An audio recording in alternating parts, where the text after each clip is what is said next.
Sometimes doing the right thing costs you everything. That's what my father told me the night before he finally got another job 2 years after he was fired for refusing to stay quiet about safety violations that could have killed someone. I was 8 years old, sitting at our kitchen table in Portland, Oregon, watching him stare at a stack of overdue bills he couldn't pay. And I remember thinking, then why do it? Why choose the thing that costs you everything? I didn't understand his answer then, but I understand it now. Hey guys, tonight we're stepping into a story you think is about corporate fraud, about spreadsheets and wire transfers and the kind of white-collar crime that makes your eyes glaze over, but you're wrong. Tonight's story is about a 28-year-old woman who walked into an office on a Monday morning in September 2001 and accidentally discovered that everything she'd been taught about right and wrong was about to be tested in a way that could destroy her life. You know her from the headlines, the whistleblower who exposed Excelsior Energy's massive accounting fraud, the woman who brought down a $40 billion company and sent executives to prison. The name that shows up in business ethics textbooks and whistleblower protection seminars and top 10 corporate scandals lists. But tonight you're not meeting that woman. Tonight you're meeting Rebecca Morgan at 6 years old, learning the most important lesson of her childhood from a father who would be dead before she turned 10. You're meeting the girl who watched her family nearly fall apart because her dad refused to sign off on falsified safety reports. The girl who learned that integrity has a price tag and some people pay it and some people don't. You're standing in Portland, Oregon. The year is 1979 and you don't know it yet, but the choice your father is about to make will shape every impossible decision you face for the rest of your life. Your name is Rebecca Ann Morgan, and you're being born into a world that's about to teach you that doing the right thing doesn't guarantee a happy ending. It just guarantees you'll be able to look at yourself in the mirror. Let's start at the beginning. It's a summer afternoon in 1979, and you're 6 years old. Your father, David Morgan, is a construction foreman union man crew leader, the kind of guy who knows every worker by name and remembers their kids' birthdays. Your mother, Linda, teaches 3rd grade at the elementary school you'll attend in the fall. You live in a small house in southeast Portland with a yard just big enough for a swing set and your mother's vegetable garden. This is a good life. Not rich, but stable.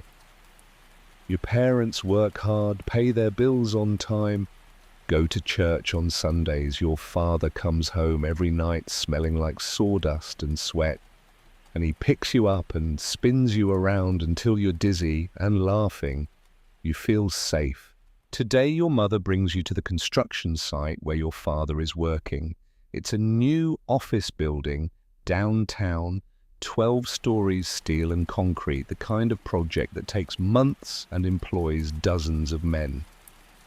Your father is in charge of the crew that's installing the structural supports on the upper floors. You're sitting on a stack of lumber eating a sandwich your mother packed, watching the workers move around like ants on a massive hill. The air smells like metal and diesel and something sharp you can't name yet. Years later, you'll recognize it as the smell of ambition, people building something bigger than themselves. You're pretending the wood scraps at your feet are building blocks, making a little house, 4 walls, a gap for the door, a flat piece for the roof. Your imaginary family lives there. They're safe. They have everything they need. Your father is talking to another man across the site. His supervisor, Robert Hayes. You've met him before at company picnics. He has a loud laugh and always brings expensive whiskey. But today he's not laughing. You can't hear what they're saying, but you can see your father's face. He's holding a clipboard, shaking his head. His voice is getting louder. Your mother, who's been chatting with another worker's wife, suddenly goes still. She's watching too. Hayes steps closer to your father, says something. Your father's shoulders go rigid. Then Hayes claps your father on the shoulder too hard, the way men do when they're pretending to be friendly but aren't, and walks away. Your mother crosses the construction site quickly. You've never seen her move that fast. She puts a hand on your father's arm, asks him something you can't hear. Your father looks down at the clipboard, then at her. His face is pale. Your mother turns to you. "Rebecca, we're leaving, but I haven't finished my sandwich." Now, you've never heard that tone from her before, not angry, scared. You grab your sandwich, your mother takes your hand, grips it too tight and walks you to the car. Your father follows a few steps behind, still holding the clipboard. Nobody speaks on the drive home. That night you're supposed to be asleep in your room upstairs, but you're sitting at the top of the stairs in your pajamas, listening to your parents talk in the kitchen. He offered you a promotion to keep quiet. Your mother's voice is shaking. "Assistant supervisor, 20% raise. All I had to do was sign off on the inspection reports. What's wrong with the inspection reports?" Silence. Then your father's voice, low and tired. "The welds on the 5th floor supports are substandard. They're using cheaper materials than the specs require. Hayes knows it. He wants me to sign off anyway, say they're good enough, but if they're not good enough, if those supports fail when the building is occupied, people could die, Linda." More silence. "So you report it," your mother says. "It's not a question. I did report it to Hayes. He told me to sign off anyway, said the materials are within acceptable tolerances, said nobody checks these things after the building is finished, said I'm worrying about nothing." "But you don't think it's nothing?" "No, I don't." "What are you going to do?" "I'm going to the city inspector tomorrow morning, show them the reports. Let them decide if it's nothing." The kitchen chair scrapes against the floor. Your mother must be standing. "David, if you go over Hayes's head, they'll fire you." "I know, we can't afford." "I know, Linda." His voice breaks a little. "I know we can't afford it. But if I sign those reports and that building fails and people die because I knew and said nothing, I won't be able to live with myself." You hear your mother crying, soft, muffled sounds like she's trying to hide it. You creep back to your room, climb into bed, stare at the ceiling. You don't understand everything you just heard, but you understand this. Your father is about to do something that's going to hurt your family, and he's doing it anyway. The next morning, your father puts on his good shirt, the one he wears to church, and drives downtown to the city inspector's office. He brings the clipboard, shows them the reports, explains the problem with the welds, the substandard materials, the supervisor who wanted him to sign off on dangerous work. The city inspector launches an investigation. 3 days later, your father is fired. The official reason on the termination letter: restructuring due to project delays. The real reason travels through the Portland construction industry faster than your father can send out resumes. David Morgan is a troublemaker. He doesn't follow orders. He went over his supervisor's head. He can't be trusted to be a team player. Nobody will hire him. You watch what happens next from the perspective of a 6-year-old who doesn't fully understand money but understands that something is very, very wrong.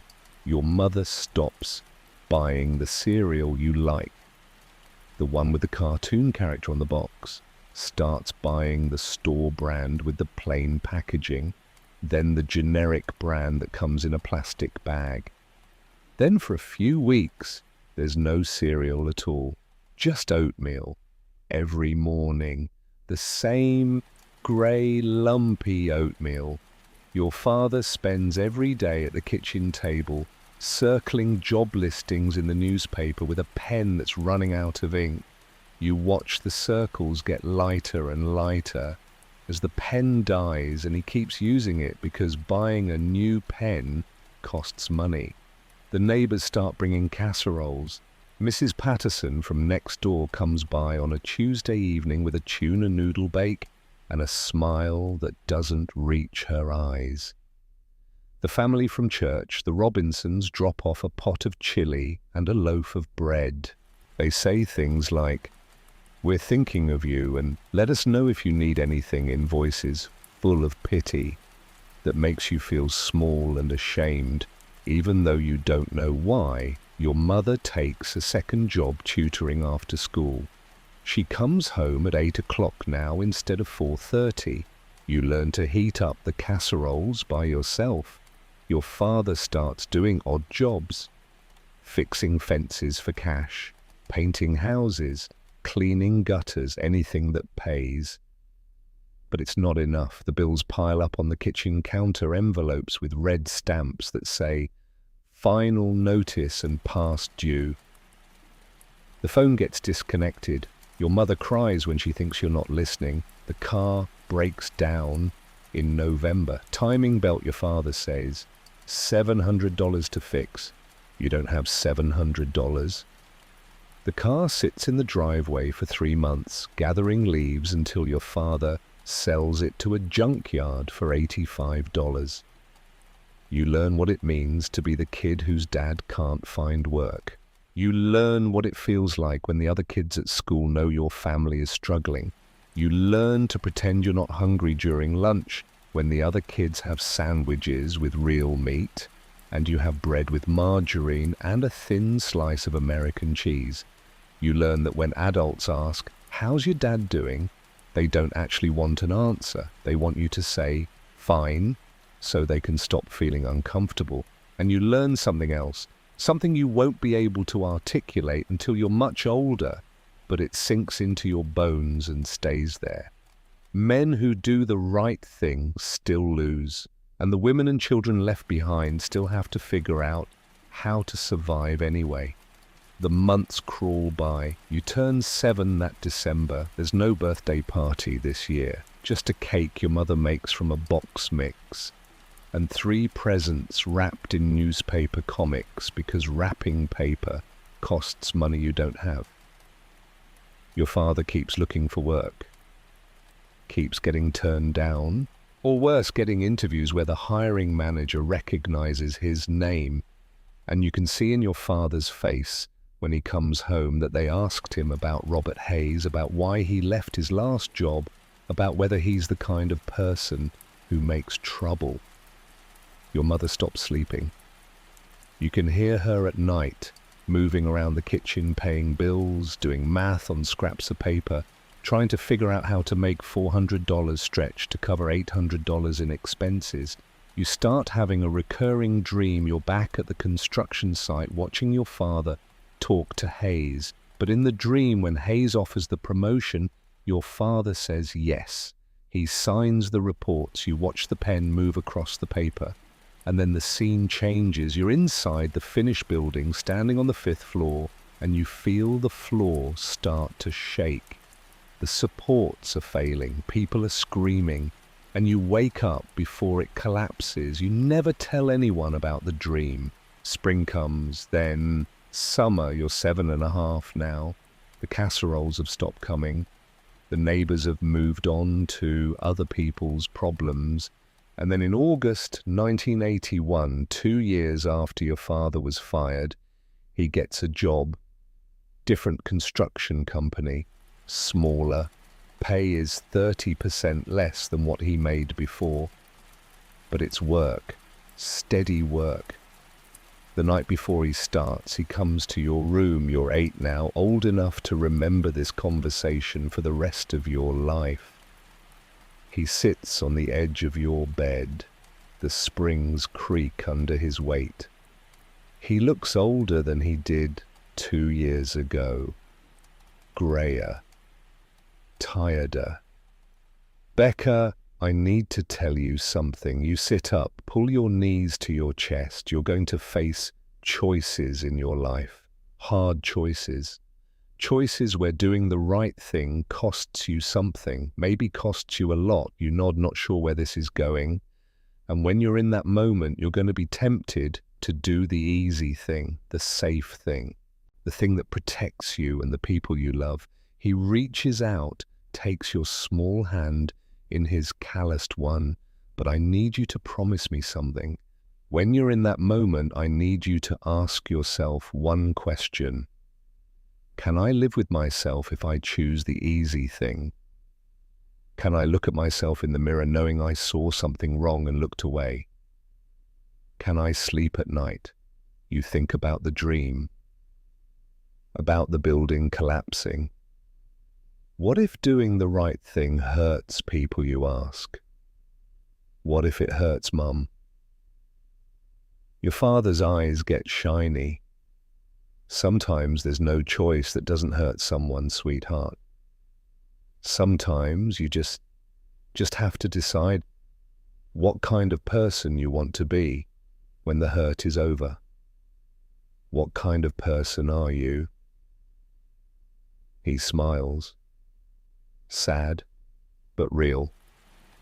I'm the kind of person who can look at that building downtown and know that when people work on the 5th floor, they're safe. Because I wouldn't sign my name to a lie, even though it hurt us, even though it hurt us. You don't fully understand what he's saying, but you say, I promise. He kisses your forehead. That's my girl. He stands, walks to the door, turns back. I love you, Becca. Don't ever forget that doing the right thing isn't about being rewarded. It's about being able to live with who you are. He closes the door softly behind him.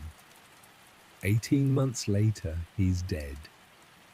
It's a Tuesday afternoon in February 1983.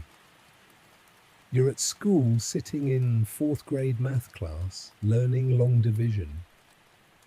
You're good at math. Numbers make sense. They follow rules. 2 plus 2 is always 4. There's no ambiguity, no grey area. The principal appears in the doorway, whispers something to your teacher. Your teacher's face changes. She looks at you. Rebecca, you need to go with Principal Hernandez. You gather your books, walk to the front of the classroom. 23 pairs of eyes watch you go. Principal Hernandez walks you to the office in silence. Your mother is waiting there. Her face is red and blotchy. She's been crying. You know, before she says anything, Becca, baby, I need you to be very brave right now. You're 10 years old. You don't want to be brave. But you nod anyway. Your father, there was an accident at the construction site. His heart, doctors tried, but they couldn't. She doesn't finish the sentence. She doesn't have to. Your father is dead. Heart attack. Massive. The doctor will tell your mother later.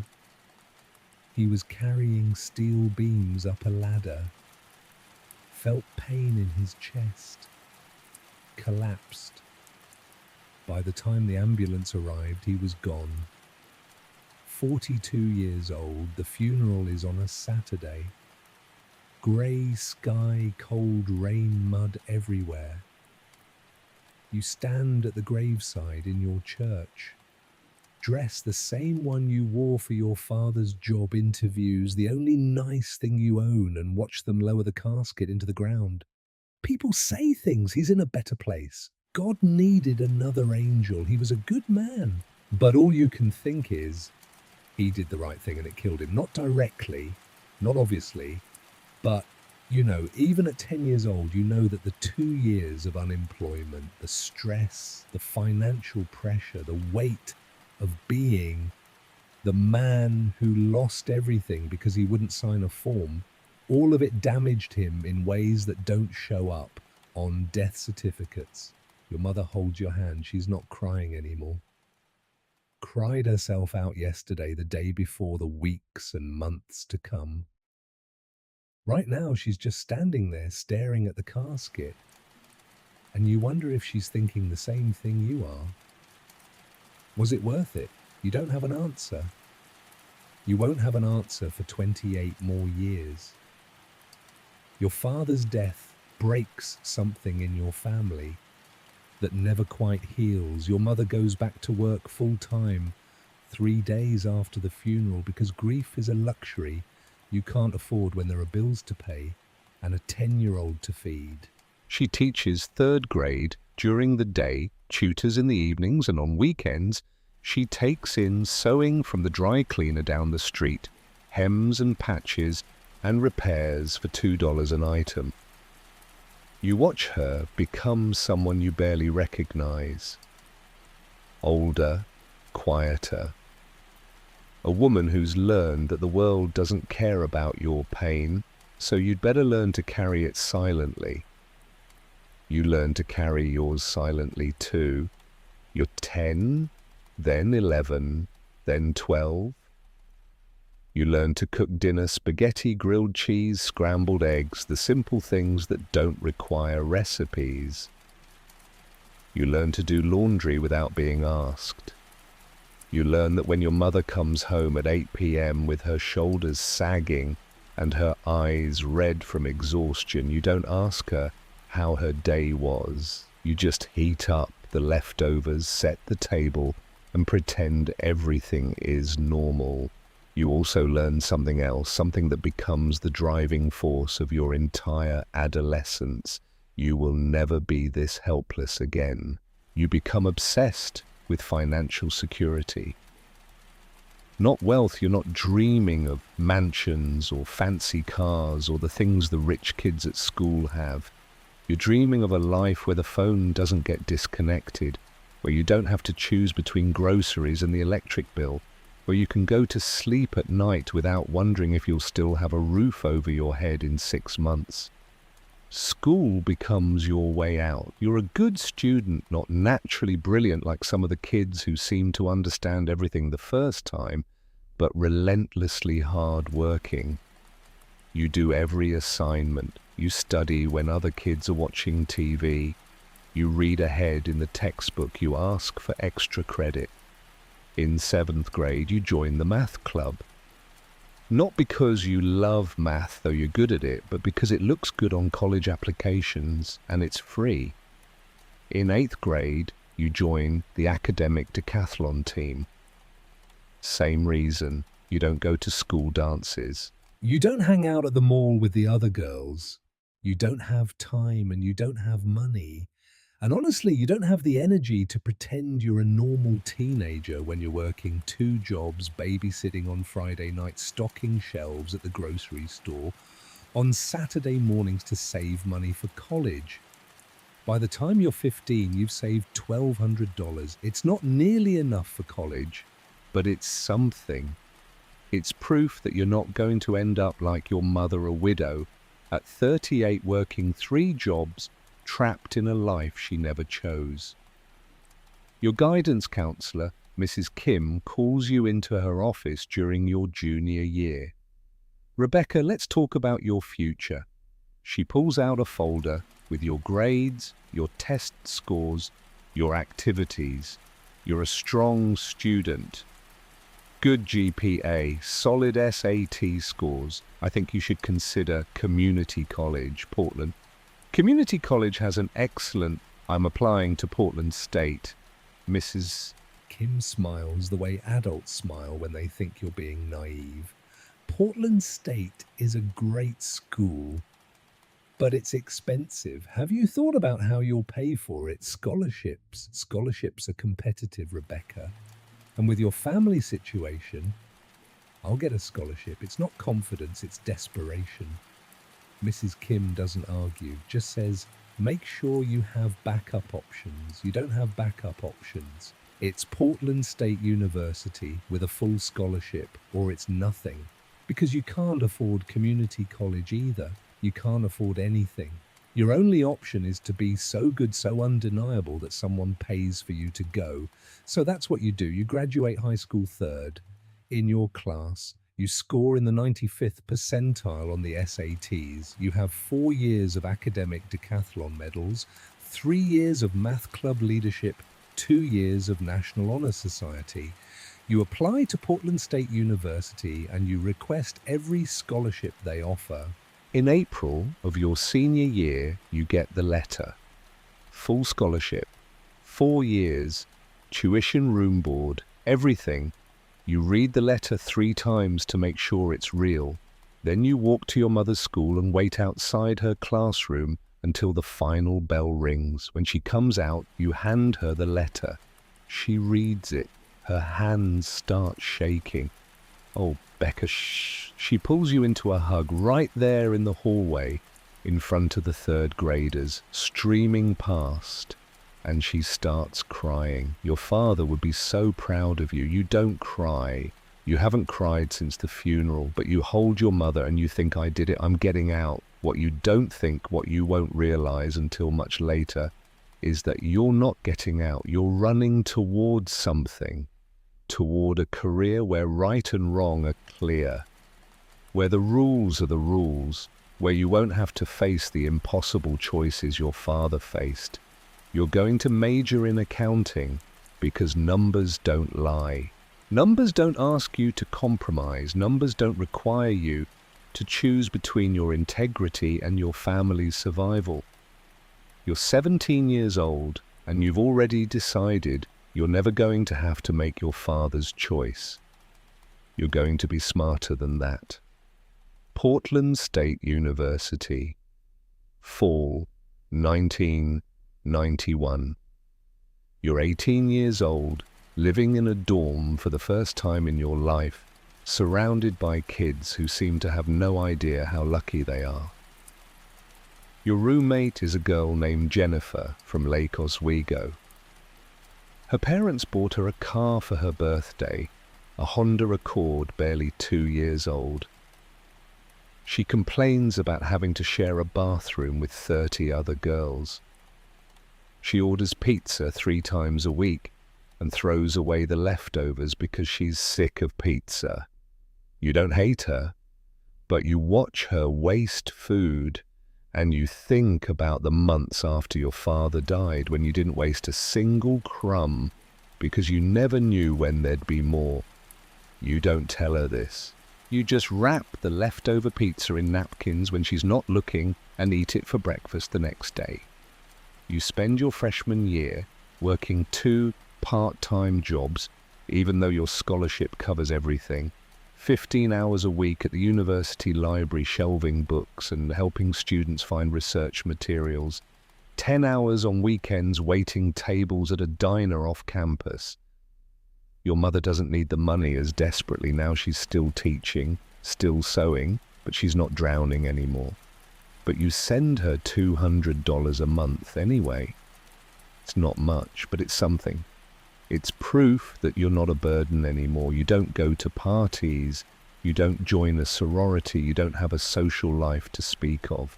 You study, you work, you sleep, and then you wake up and do it again. Your major is accounting because it makes sense. It's practical. It's stable.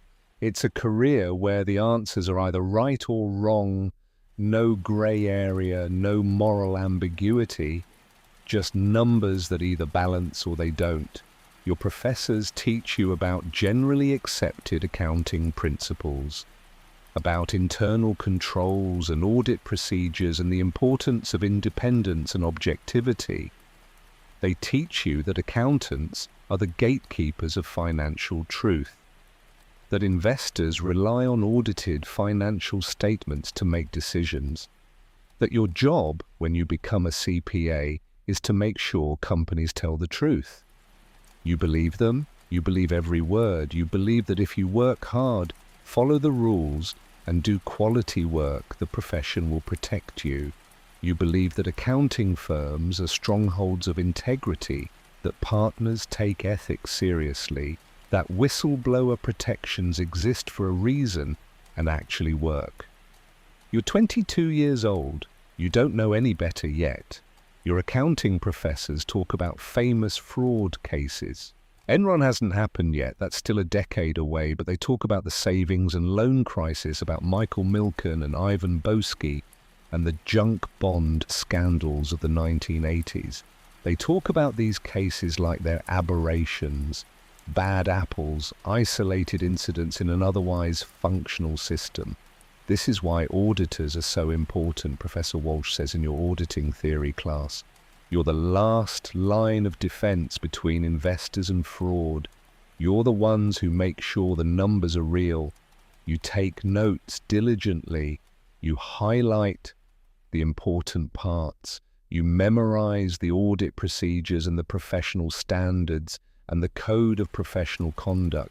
You graduate summa cum laude in May 1995. You take the CPA exam in July. 4 sections, 16 hours of testing over 2 days. You study for 3 months straight. You pass all 4 sections on your first try. Only 50% of candidates do that. In August, you get a call from a recruiter at Arthur & Morrison, one of the big 5 accounting firms. Ms. Morgan, we'd like to offer you a position as a junior auditor in our Portland office. Starting salary is $42,000 per year. $42,000, more money than your mother has ever made in a single year of her entire life. You accept on the spot. You call your mother from the Arthur & Morrison recruiter's office, standing in the parking lot, because you can't wait until you get home. Mum, I got the job. She cries. Again. Happy tears this time. Oh, sweetheart, your father would be so... I know, but here's what you don't say, what you're thinking. As you stand in that parking lot with the phone pressed to your ear, you're not doing this for your father. You're doing this for you because you watched what happened when someone prioritized principles over pragmatism, and you decided you're going to be smarter than that. You're going to build a career that's successful enough, secure enough that you'll never have to make the choice he made. You're going to have enough money, enough status, enough stability that doing the right thing won't cost you everything. That's the plan. And for 6 years it works. Arthur & Morrison's Portland office, June 1995. You start as a junior auditor, bottom of the ladder, the person who gets assigned all the tedious work nobody else wants to do.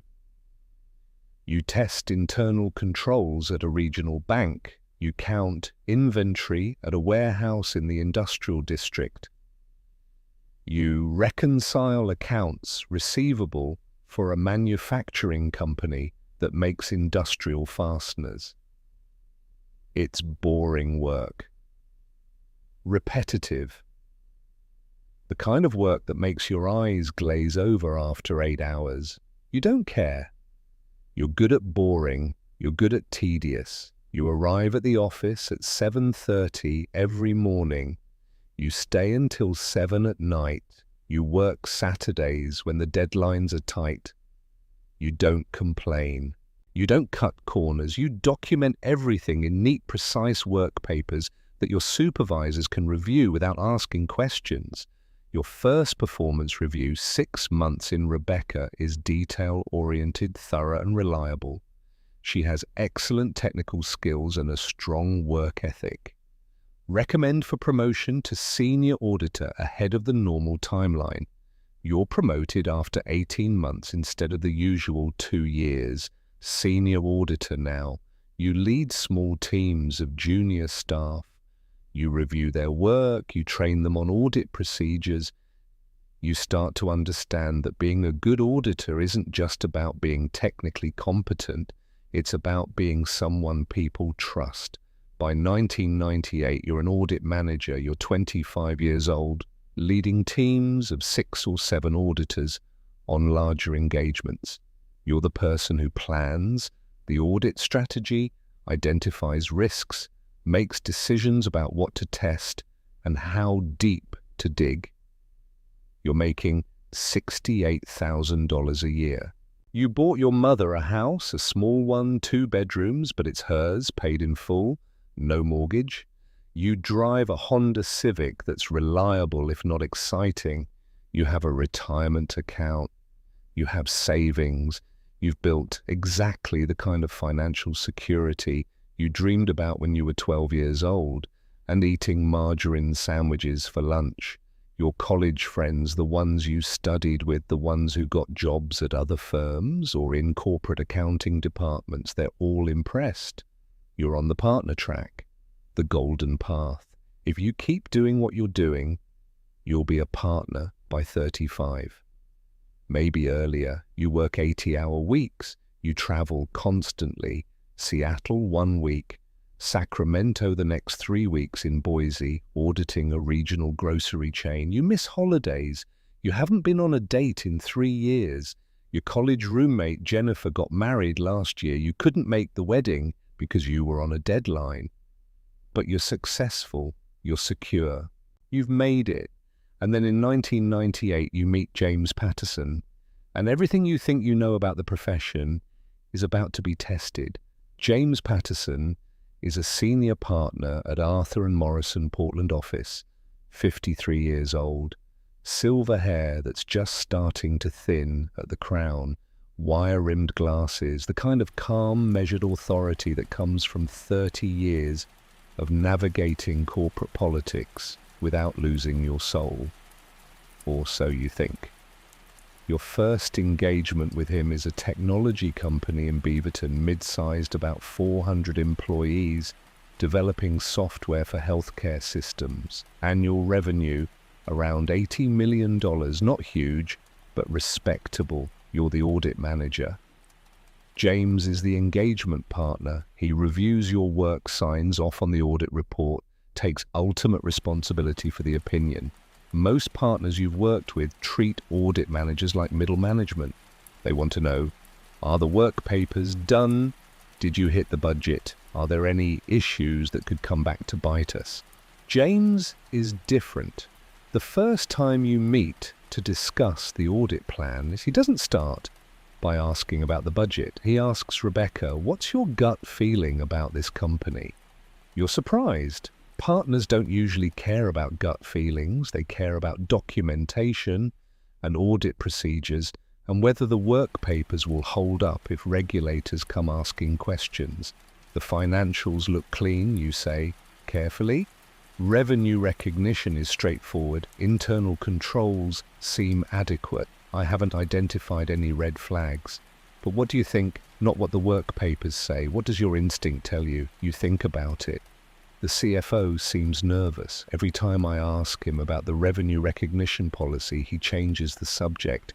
It might be nothing, but it feels off. James nods, then dig deeper. If something feels off, it probably is. The numbers might tell you what happened. Your instinct tells you what to look for. You dig deeper. You spend an extra week testing revenue transactions. You interview the sales team, the customer service reps, the people who actually interact with customers. You trace contracts from signature to delivery to payment, and you find something. The company is recognizing revenue when they sign a contract, not when they deliver the software. Technically allowed under certain circumstances. But in this case, the contracts have contingencies. If the software doesn't meet specifications, the customer can back out without penalty. That means the revenue shouldn't be recognized until delivery. The company is overstating revenue by about $4 million. You bring it to James. He reviews your work, asks questions, challenges your conclusions to make sure you're right. Then he says, good catch. We need to tell the CFO this has to be corrected. The CFO argues, brings in the company's lawyers. They cite accounting standards, industry practice, the fact that their previous auditors never had a problem with this. James doesn't budge. Fix the accounting or we qualify the opinion. A qualified opinion is a death sentence. for a company trying to attract investors. The CFO knows it, everyone knows it, they fix the accounting. And that's when you realize James Patterson is the kind of auditor you want to be, the kind who doesn't let clients push him around, the kind who puts professional standards ahead of keeping clients happy. Over the next 3 years, you work on 6 engagements with him. Each time you learn something new. The numbers always tell a story, Rebecca. Your job is to read between the lines. If the story doesn't make sense, there's a reason. Clients will lie to you. Not all of them, but enough of them. Some will lie on purpose. Some will lie because they've convinced themselves the lie is true. Either way, your job is to verify, not to trust. If you ever find something that makes you uncomfortable, fraud, aggressive, accounting, anything, come to me first. Don't sit on it. Don't hope it goes away. We'll figure it out together. You believe him. You believe that if you ever find fraud, if you ever face the kind of choice your father faced, James will back you up. That the profession will protect you. That doing the right thing won't cost you everything because the system works. You're 28 years old, making $85,000 a year, 3 years away from partner. You don't know any better yet. September 2001.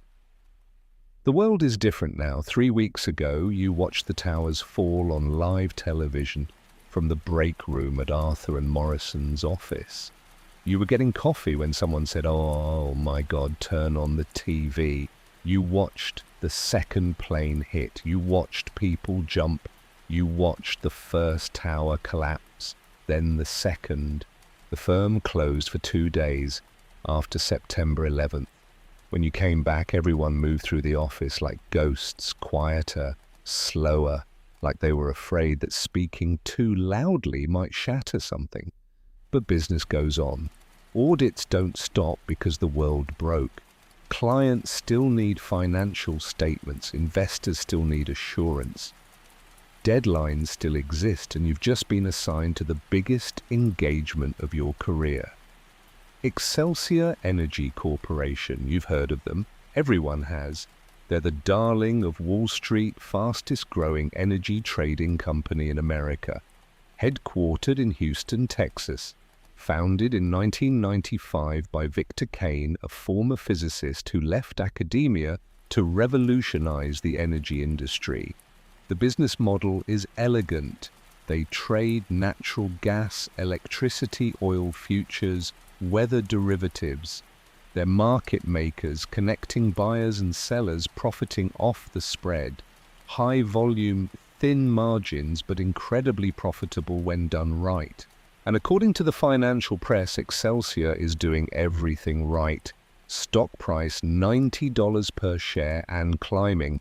Market capitalization $40 billion. Revenue $100 billion annually.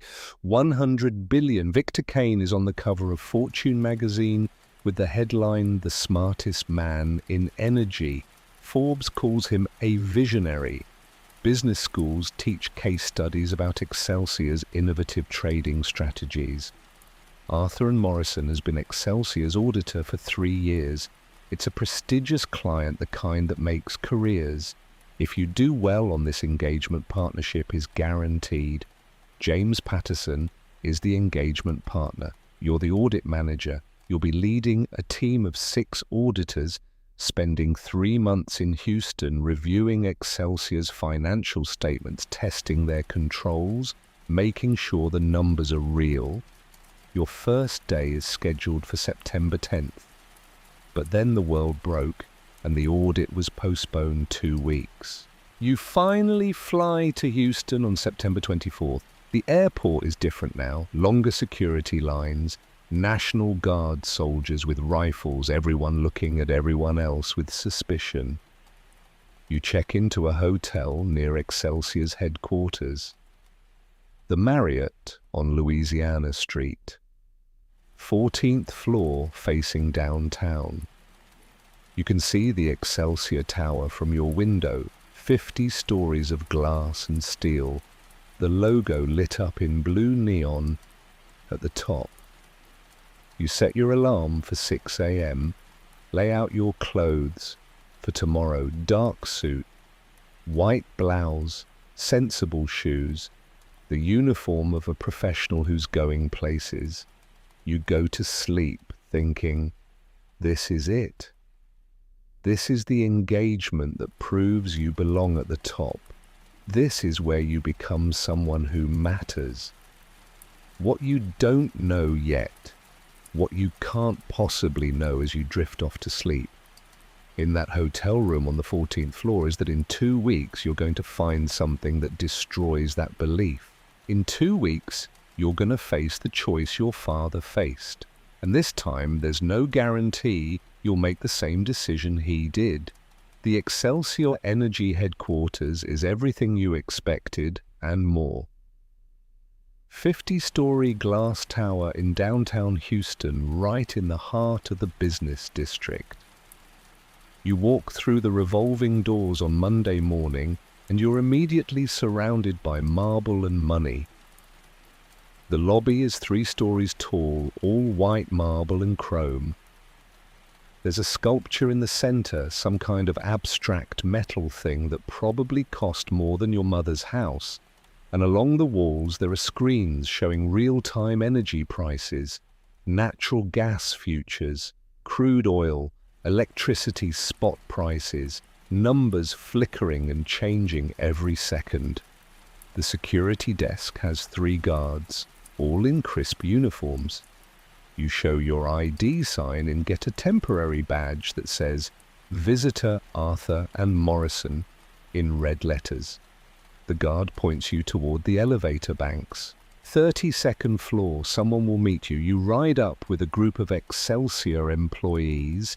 They're all young, late 20s, early 30s. They're all wearing expensive suits. They're all talking about positions and spreads and basis points in voices that suggest they're very important people doing very important work.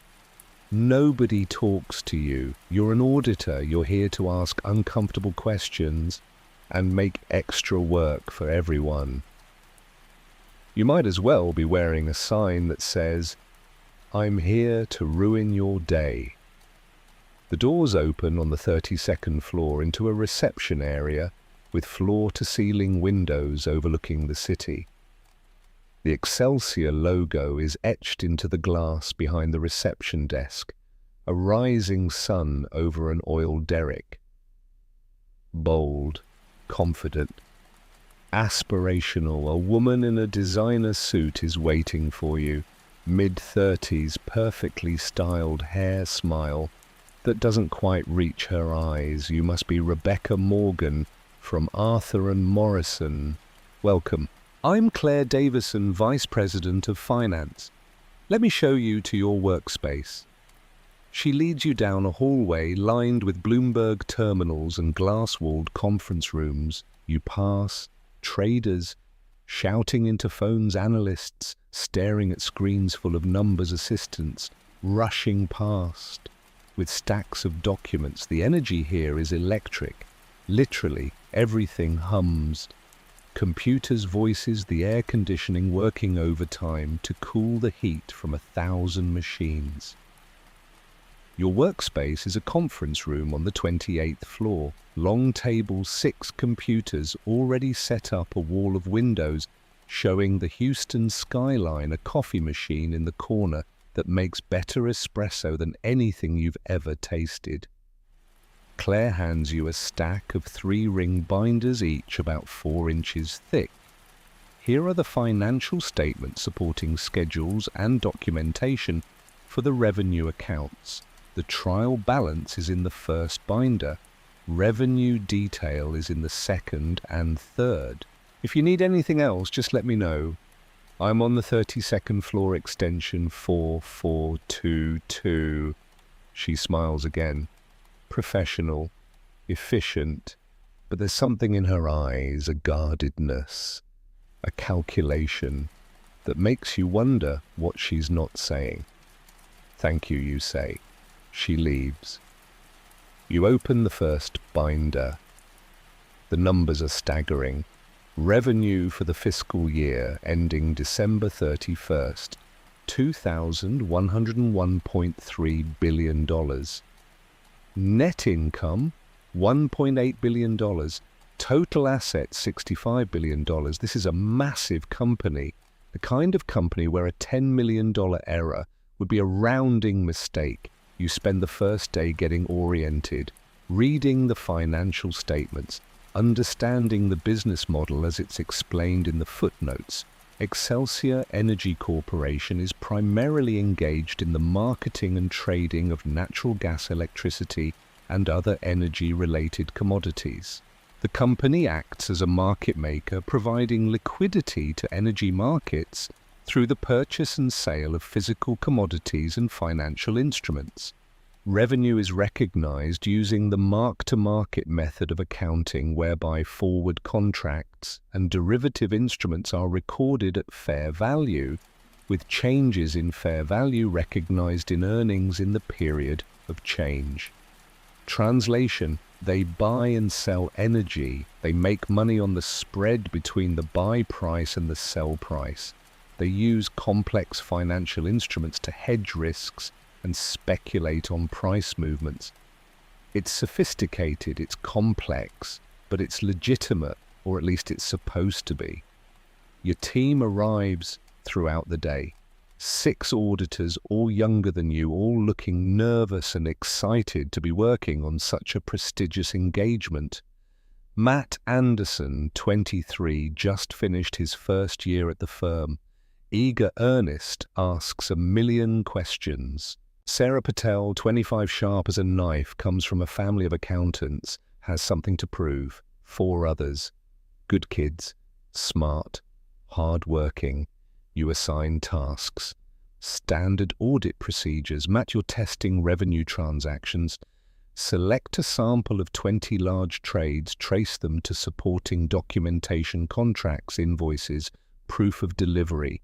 Make sure what's recorded as revenue actually happened. Sarah, you're testing internal controls over financial reporting. Interview the accounting staff, document the processes, test whether the controls are working as designed. By the end of day 1, you're thinking, this is going to be fine. Excelsior is a well-run company. The numbers are big, but they make sense. 3 months from now, you'll sign off on this audit, add Excelsior to your resume, and move one step closer to partner. Day 2 is when things start to feel off. You're reviewing Matt's revenue testing. He's pulled a sample of 20 transactions from the revenue ledger, big trades, multi-million-dollar deals. He's requested supporting documentation from Claire's team. Most of the documentation looks good. Contracts signed by both parties, invoices showing the transaction amount, proof of delivery pipeline confirmations for natural gas transmission records for electricity. But transaction number 7 bothers you. Excelsior sold $12 million worth of natural gas to a company called Meridian Trading, LLC. The contract is signed, the invoice is issued. Everything looks proper, except you've never heard of Meridian Trading. You Google them. Nothing comes up, no website, no business listing, no corporate information. You ask Claire about it during your weekly check-in meeting. Meridian Trading. Oh, they're one of our subsidiaries. It's a trading entity we use for certain specialized transactions. A subsidiary, you make a note. So Excelsior sold natural gas to its own subsidiary? Technically, yes. But it's a separate legal entity, arm's length transaction, perfectly legitimate. And this transaction is recorded as revenue, of course. Meridian is a separate company. The transaction is real. Revenue recognition is appropriate under mark-to-market accounting. You nod, make another note, move on to the next item on your agenda. But the question stays with you. Why would a company sell to its own subsidiary and record it as revenue? Day 3, you're reviewing more of Matt's samples. Transaction 14, Excelsior sold $8 million worth of electricity to Pinnacle Assets, LLC. You ask about Pinnacle Assets. Another subsidiary, Claire says. Same explanation. Separate legal entity, arm's length transaction, legitimate revenue, day 4. 3 more subsidiaries, Lighthouse Capital Partners, Redstone Energy Holdings, Summit Ventures LLC, all of them buying from Excelsior, all of them generating revenue. By Friday, the first week, you've identified 15 transactions totaling $87 million where Excelsior is selling to entities it owns. You mention it to your supervisor during the Friday afternoon check-in call. James is back in Portland managing 3 other engagements. You're on speakerphone from the conference room in Houston. James, there are a lot of intercompany transactions here, more than I'd expect. Excelsior is recording revenue from sales to its own subsidiaries. Just wanted to flag it. There's a pause on the other end of the line.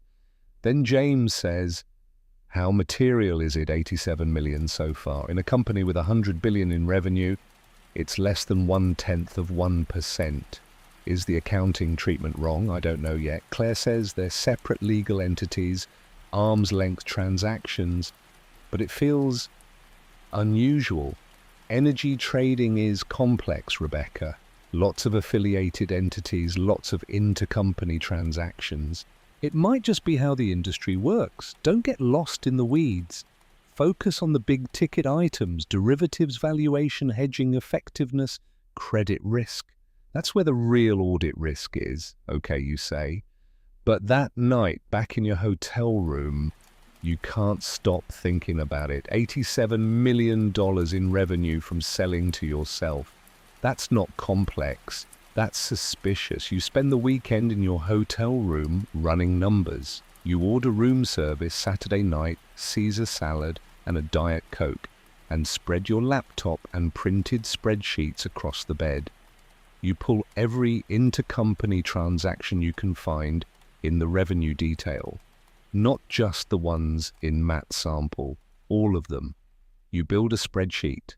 Column A transaction date, column B counterparty name, column C amount, column D whether the counterparty is a subsidiary of Excelsior. You work through Saturday night until 2 a.m. Wake up Sunday morning at 8 a.m. and keep going. By Sunday evening you have a number. $287 million. That's how much revenue Excelsior recorded in fiscal year 2000 from transactions with shell entities it controls. 287 million out of 101.3 billion in total revenue. Less than 0.3%. Small enough to hide in the noise. Small enough that most auditors would glance at it and move on.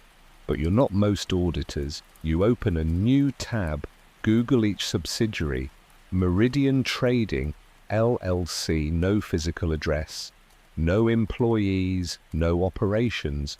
Registered agent is a law firm in Delaware, formed in 1998. Directors are Excelsior employees, Pinnacle Assets, LLC, same thing, shell company, paper entity, no substance. Lighthouse Capital Partners, same. Redstone Energy Holdings, same. Every single one of these separate legal entities is a shell, a piece of paper, a name on a corporate registry with no actual business behind it. Excelsior is creating fake companies, selling to them, and recording the transactions as revenue. That's not mark-to-market accounting. That's not industry practice. That's fraud. You sit on the hotel bed, laptop, open, staring at the spreadsheet. Your heart is pounding. What if you're wrong? What if there's a legitimate explanation? What if this is standard practice in energy trading and you just don't understand the industry well enough? You run the analysis again, check your work, verify the ownership structure using public filings. You're not wrong. Excelsior is inflating its revenue by creating fake sales to entities it controls. And if they're doing this with revenue, what else are they doing? Sunday night, you can't sleep. You lie in bed staring at the ceiling, thinking about your father, thinking about the supervisor who asked him to sign off on substandard work, thinking about the choice he made and what it cost him, and thinking, I'm 28 years old. I make $85,000 a year. I'm 3 years away from partner. This is my career. This is everything I've worked for. If I'm right about this, if I report it, what happens? You already know the answer. Monday morning you go to James's temporary office, a smaller conference room on the 30th floor that he's using when he's in Houston. He's on a phone call. You wait outside until he's done. He waves you in. Rebecca, what's up? You close the door behind you. I found something bad. His expression changes. The casual friendliness disappears. He sits up straighter. Show me. You open your laptop, pull up the spreadsheet, walk him through it, the shell entities, the intercompany transactions, the revenue inflation, the corporate structure that's designed to hide the relationships. I estimate about $287 million in fake revenue, you say. But I haven't finished testing yet. It could be more. James stares at the spreadsheet. His face is unreadable. Are you sure about this? Yes. You verified the ownership structure? Yes. I pulled the corporate filings. These entities are wholly owned by Excelsior. They don't have independent operations. They don't have employees. They're shells. And the revenue recognition is fraudulent. You can't create revenue by selling to yourself. Even if the entities are legally separate, they don't have economic substance. These aren't arm's-length transactions. This is Excelsior inflating its numbers. James is quiet for a long time. He's scrolling through your spreadsheet, checking the formulas, verifying your work. Finally, he says, "This is serious. If you're right, I am right. If you're right, this is massive. This is the kind of fraud that destroys companies. I know." He closes the laptop, looks at you. "Okay, I need to bring this to Gregory. Don't talk to anyone else yet, not the rest of the team, not the client, nobody. Let me handle this internally first.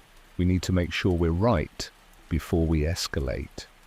Gregory Whitfield, the engagement partner above James, the person who manages the relationship with Excelsior's executive team. The person who decides whether to pursue this or bury it. Okay, you say. But we need to move quickly.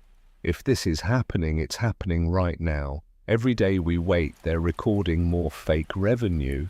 James nods. I'll talk to Gregory today. We'll figure out next steps. Good work, Rebecca. This is exactly the kind of thing auditors are supposed to catch. You leave his office feeling a flicker of relief. You did the right thing. You found fraud and you reported it. Now it's in your supervisor's hands. They'll investigate further. They'll confront Excelsior's management. They'll make sure this gets fixed. That's how it's supposed to work. You go back to your desk. Keep working. Keep auditing. But 2 days pass and nothing happens. No follow-up meeting. No additional investigation. No communication from Gregory. Just silence. Wednesday afternoon, you stop by James's office again. "Have you heard anything from Gregory? I'm working on it," he says. His voice is clipped, impatient. "These things take time, Rebecca. Gregory needs to review the evidence, consult with legal, figure out the right approach. It's been 2 days. I know, be patient."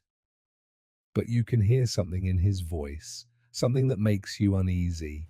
Thursday, still nothing. You keep working, keep documenting, and you keep finding more. Because the revenue fraud isn't the only problem. You start testing the asset side of the balance sheet. Excelsior has $65 billion in total assets. A huge portion of that, about $28 billion, is listed as trading assets and derivative instruments. These are the contracts Excelsior holds. forward contracts for natural gas, options on electricity, swaps, futures derivatives. Under mark-to-market accounting, these contracts are recorded at their estimated fair value. If Excelsior has a contract to buy natural gas at $3 per unit, and the current market price is $3.50, then Excelsior has an asset worth 50 cents per unit. Makes sense. The problem is, how do you determine fair value for a contract that won't settle for 5 years, for a derivative based on weather patterns in 2006, for a swap with a counterparty in a market that barely exists yet? The answer is, you estimate, you build models, you make assumptions, and if you're dishonest, you make assumptions that inflate the value. You start digging into the derivative valuations. You select a sample of 20 large positions. You ask for the valuation models, the assumptions, the inputs. Claire's team provides them. You start reviewing, and immediately things don't add up. Position number 3, a forward contract to sell electricity in California in 2004. The contract is valued at $45 million. You check the assumptions. The model assumes electricity prices in California will increase 12% annually for the next 3 years. You Google historical electricity prices in California. The actual trend over the past 5 years has been 3% annual growth. Where did they get 12%? You ask Claire. Our traders have better information than the public market, she says. They have proprietary models that forecast future prices based on factors the market isn't pricing in yet. Can I see the proprietary models? Those are confidential. Trade secrets. We can't share them with external auditors. You make a note. Move on. Position number 7. A natural gas swap with a counterparty called Horizon Energy Services, valued at $62 million. You ask for documentation of the counterparty. Who are they? Where are they located? How do you know they'll be able to perform on the contract in 5 years? Claire provides a 1-page document. Horizon Energy Services is an offshore entity, registered in the Cayman Islands. No financial statements available. How did you assess their creditworthiness, you ask? Our credit team evaluated them, their investment grade. Based on what? Based on our internal credit analysis. Can I see the analysis? That's proprietary too. You're starting to notice a pattern.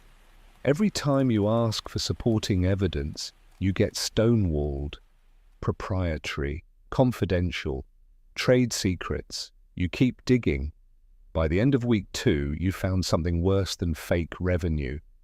Excelsior isn't just selling to shell entities and recording it as revenue. They're also buying from shell entities and recording those purchases as assets. And the assets are being valued using assumptions that are completely detached from reality. You build another spreadsheet, this time tracking the asset inflation, the number $340 million in overstated assets, combined with the revenue fraud, $627 million in fake numbers on the financial statements, $627 million in a $40 billion company that's still less than 2% of total assets. But it's not the size that matters, it's the pattern. Excelsior is running a closed-loop fraud, creating shell entities, selling to them and buying from them, recording both sides as revenue and assets, making the company look bigger, more profitable, more valuable than it actually is, and they've been doing it for years. You sit in the conference room on the 28th floor, staring at your laptop screen, and you feel your stomach drop. This isn't just accounting fraud. This is one of the biggest corporate frauds you've ever seen, and you're the only one who's noticed. Wednesday of week 3, James calls you. Rebecca, I need you to come to conference room B on the 30th floor, now. His voice is flat, cold, Not the warm mentor tone you've known for 3 years. Your stomach clenches. You save your work, close your laptop, walk down the hallway. Your heart is pounding. Your hands are shaking. You have a very bad feeling about this. Conference room B is larger than your workspace. Floor-to-ceiling windows overlooking downtown Houston. A table that seats 20. James is there. Gregory Whitfield is there. You've only met him twice before, both times briefly. He's the engagement partner, the person who ultimately signs off on the audit. And there are 2 other people you don't recognize, a man and a woman, both in expensive suits, both carrying leather portfolios. "Sit down, Miss Morgan," the woman says. "You sit." She introduces herself. "I'm Karen Mitchell, Senior Counsel for Arthur and Morrison. This is David Lopez, also with the legal department." "Legal, they brought lawyers. We need to ask you some questions," Karen says. Then she opens her portfolio and pulls out a printed email. Your email. The one you haven't sent yet. "Wait, no, that's not right." You stare at the paper, except it's not your email. It's something else. You shake your head slightly, trying to focus. Karen is looking at you, waiting for a response. "Ms. Morgan, have you discussed your concerns about Excelsior's accounting with anyone outside the audit team?" "You haven't contacted any regulatory agencies, not yet. Have you documented your allegations in any emails or memos that could be shared outside the firm? You think about the spreadsheets on your laptop, the analysis you've been building. I've documented my audit findings. That's my job." Karen and David exchange a look. Then Karen says, "We understand you've raised concerns about certain intercompany transactions. We want to make sure you have all the facts before we proceed. I have the facts. I've spent 3 weeks tracing these transactions. Let's bring in someone who can provide context." She nods to David, who steps out of the room. 30 seconds later, he returns with another person. Thomas Brennan, Excelsior's Chief Financial Officer. Your heart sinks. They're not here to investigate your allegations. They're here to make them go away. Thomas Brennan is mid-40s, perfectly tailored suit, salt and pepper hair, confident smile. The kind of executive who's used to being the smartest person in the room and isn't afraid to make sure you know it. He sits down across from you, folds his hands on the table. "Ms. Morgan, I understand you have some concerns about our revenue recognition practices. I'd like to clarify a few things. You say nothing. Excelsior operates in a highly complex market," Brennan says. "Energy trading involves thousands of transactions daily across multiple commodities, time horizons, and counterparties. The transactions you've flagged sales to affiliated entities are entirely appropriate under mark-to-market accounting standards. But the entities don't have independent economic substance, you say. You're creating revenue out of thin air." Brennan's smile doesn't waver. "I appreciate your diligence, but I think you're misunderstanding the accounting treatment. These are forward contracts. We're recognizing future revenue based on the estimated fair value of those contracts. It's a standard practice in the energy industry. You're selling to companies you own. That's not a forward contract. That's moving money from one pocket to another and calling it revenue. The entities are legally separate," Brennan says, his tone patient, condescending.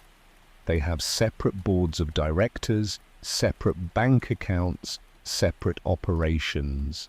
The fact that Excelsior owns them doesn't invalidate the transactions. Everything is fully disclosed in our footnotes. You look at James, waiting for him to back you up, waiting for him to say what you know to be true. This is fraud." James says nothing. He's staring at the table. You look at Gregory.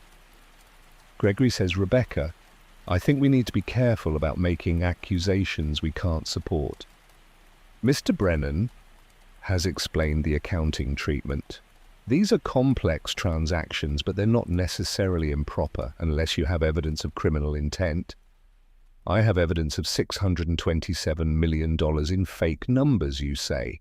Revenue from entities that don't exist, assets valued using made-up assumptions. That's fraud. Gregory's expression hardens. That's a very serious allegation, and frankly, I'm not convinced you have the expertise to make that determination. You're a talented auditor, Rebecca, but you're also relatively inexperienced with clients of this size and complexity. Excelsior operates in a highly specialized industry. The accounting is nuanced. What looks unusual to you might be perfectly standard to someone with more experience in the energy sector.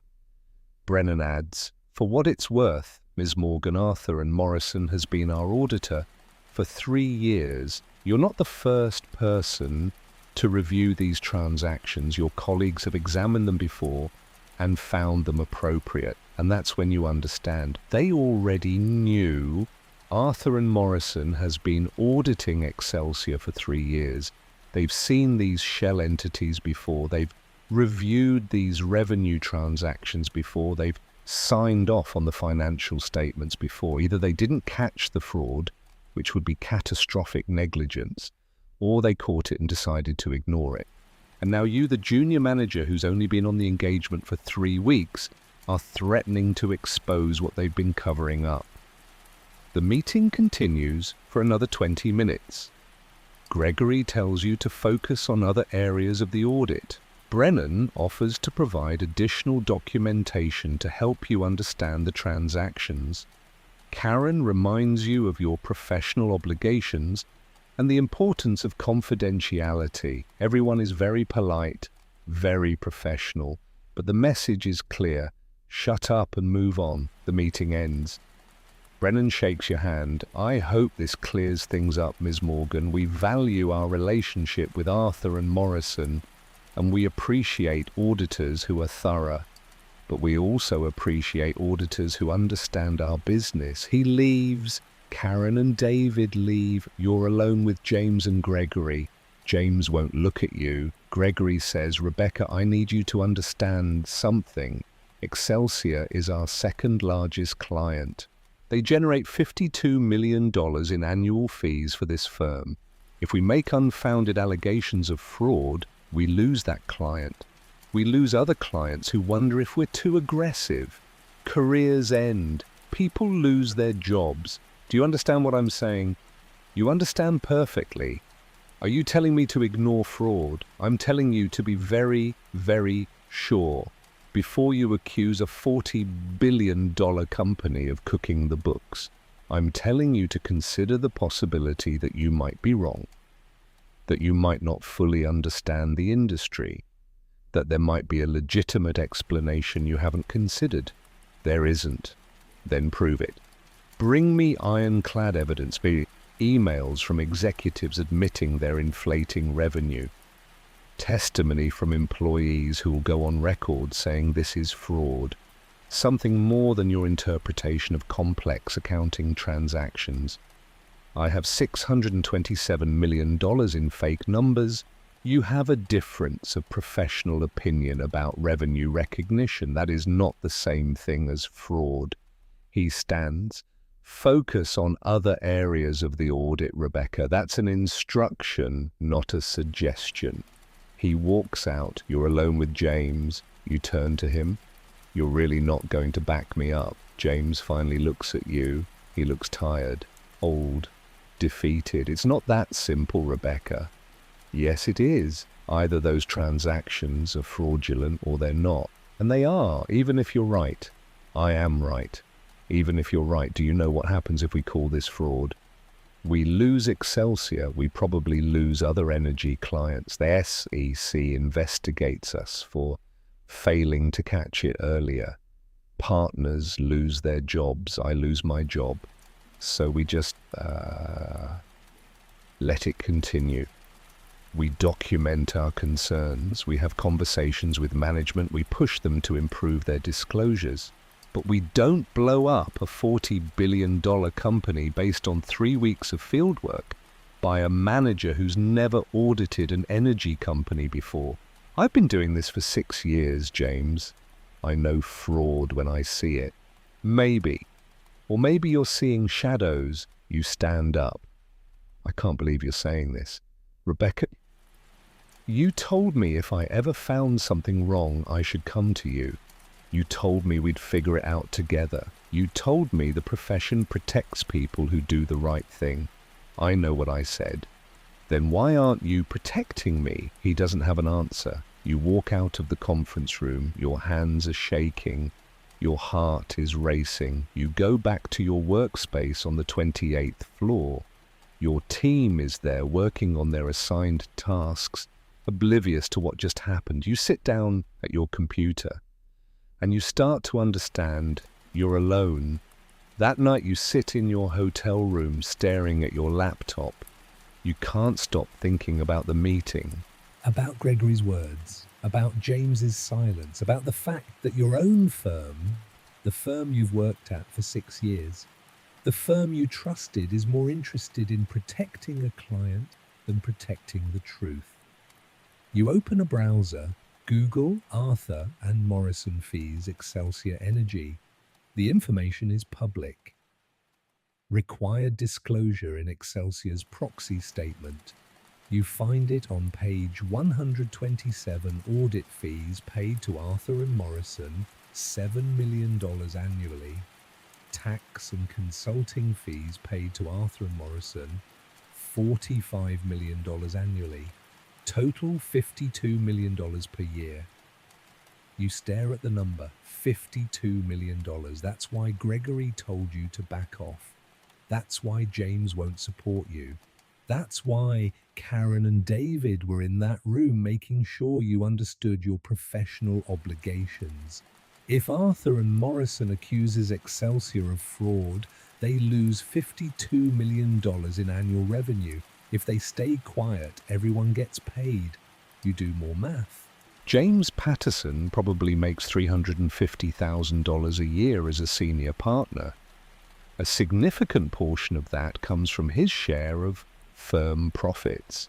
If Excelsior leaves, his compensation drops. Gregory Whitfield probably makes even more, maybe 600,000, maybe 800,000. His entire career is built on relationships with big clients like Excelsior. If they expose the fraud, they lose money, status, power. If they stay quiet, nothing changes. The audit gets signed, the fees keep flowing, and you, the inconvenient junior manager who found the problem, get told to shut up and move on. That's the choice in front of them. And you're starting to realize they've already made it. You close the browser, open a new tab, type SEC Office of the Whistleblower. The page loads. Official government website, seal of the Securities and Exchange Commission at the top. The SEC Whistleblower Program reports securities fraud anonymously. You read the instructions, how to file a complaint, what information to include, what protections exist for whistleblowers. Protections, right? You think about your father, about the supervisor who offered him a promotion to stay quiet about the safety violations, about the choice he made and what it cost him. 2 years of unemployment, financial devastation, stress that probably contributed to his early death at 42. And you think, what if I make the same choice and nothing changes? What if I report this fraud and Arthur and Morrison buries it anyway? What if I sacrifice my career and the numbers stay fake and Excelsior keeps lying to investors? You're 28 years old.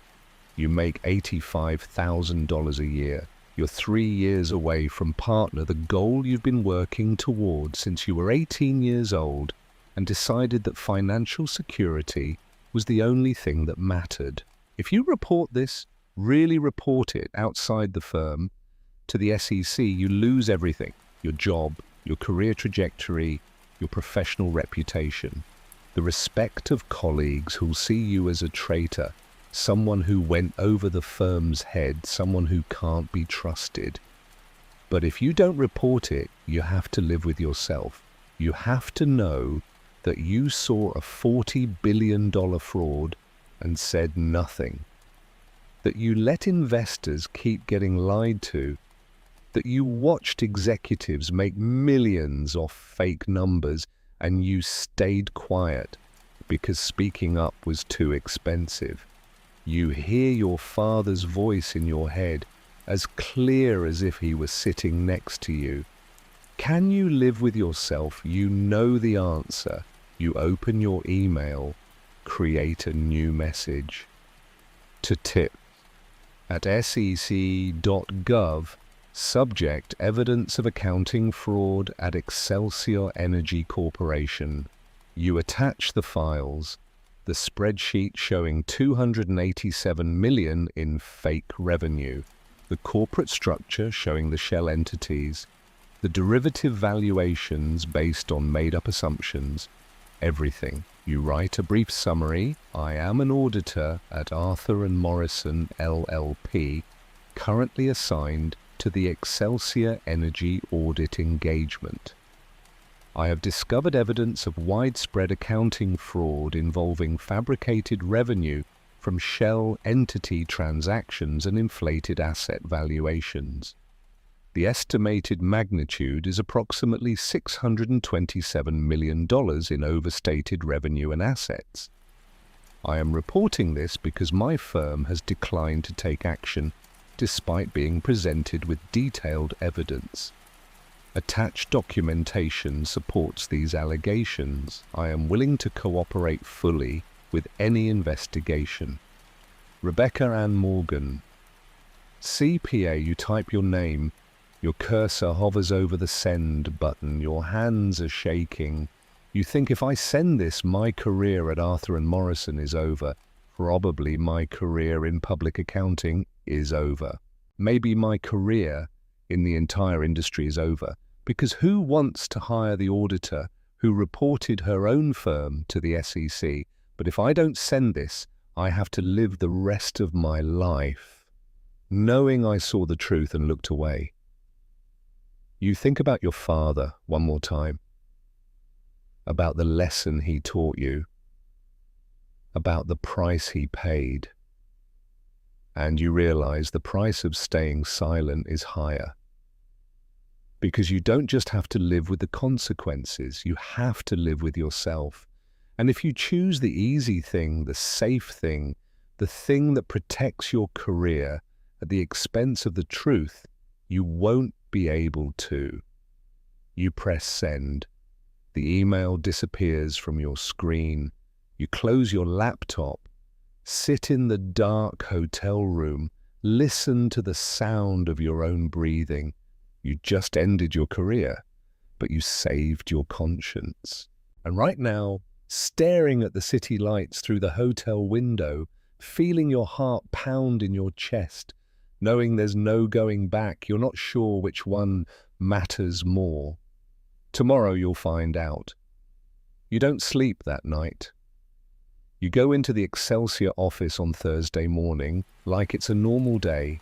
You arrive at 7:30 a.m., same as always. Ride the elevator up to the 28th floor. Walk to your workspace. Boot up your computer. Your team starts arriving around 8. Matt, Sarah, the others, they say good morning. Ask if you want coffee from the machine. Start working on their assigned tasks. Everything is normal except you sent an email to the SEC 12 hours ago accusing Excelsior of $627 million in fraud, and you're waiting for the hammer to fall. At 9:15 a.m., your phone rings. James Patterson.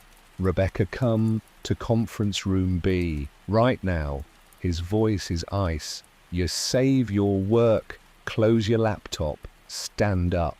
Matt looks up from his computer. Everything okay? Fine, you lie. You walk down the hallway, past the traders shouting into phones, past the Bloomberg terminals flickering with real-time prices. past the glass-walled offices where executives are having meetings about things that matter. You take the elevator up to the 30th floor. The doors open. Conference room B. You walk in. James is there. Gregory Whitfield is there. And two people you don't recognize, both in dark suits, both carrying leather portfolios. "Sit down, Ms. Morgan," the woman says. You sit. She introduces herself. "I'm Karen Mitchell, Senior Counsel for Arthur and Morrison. This is David Lopez, also with the legal department."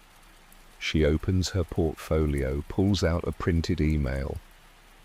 Your email. The one you sent to the SEC last night at 11:47 p.m.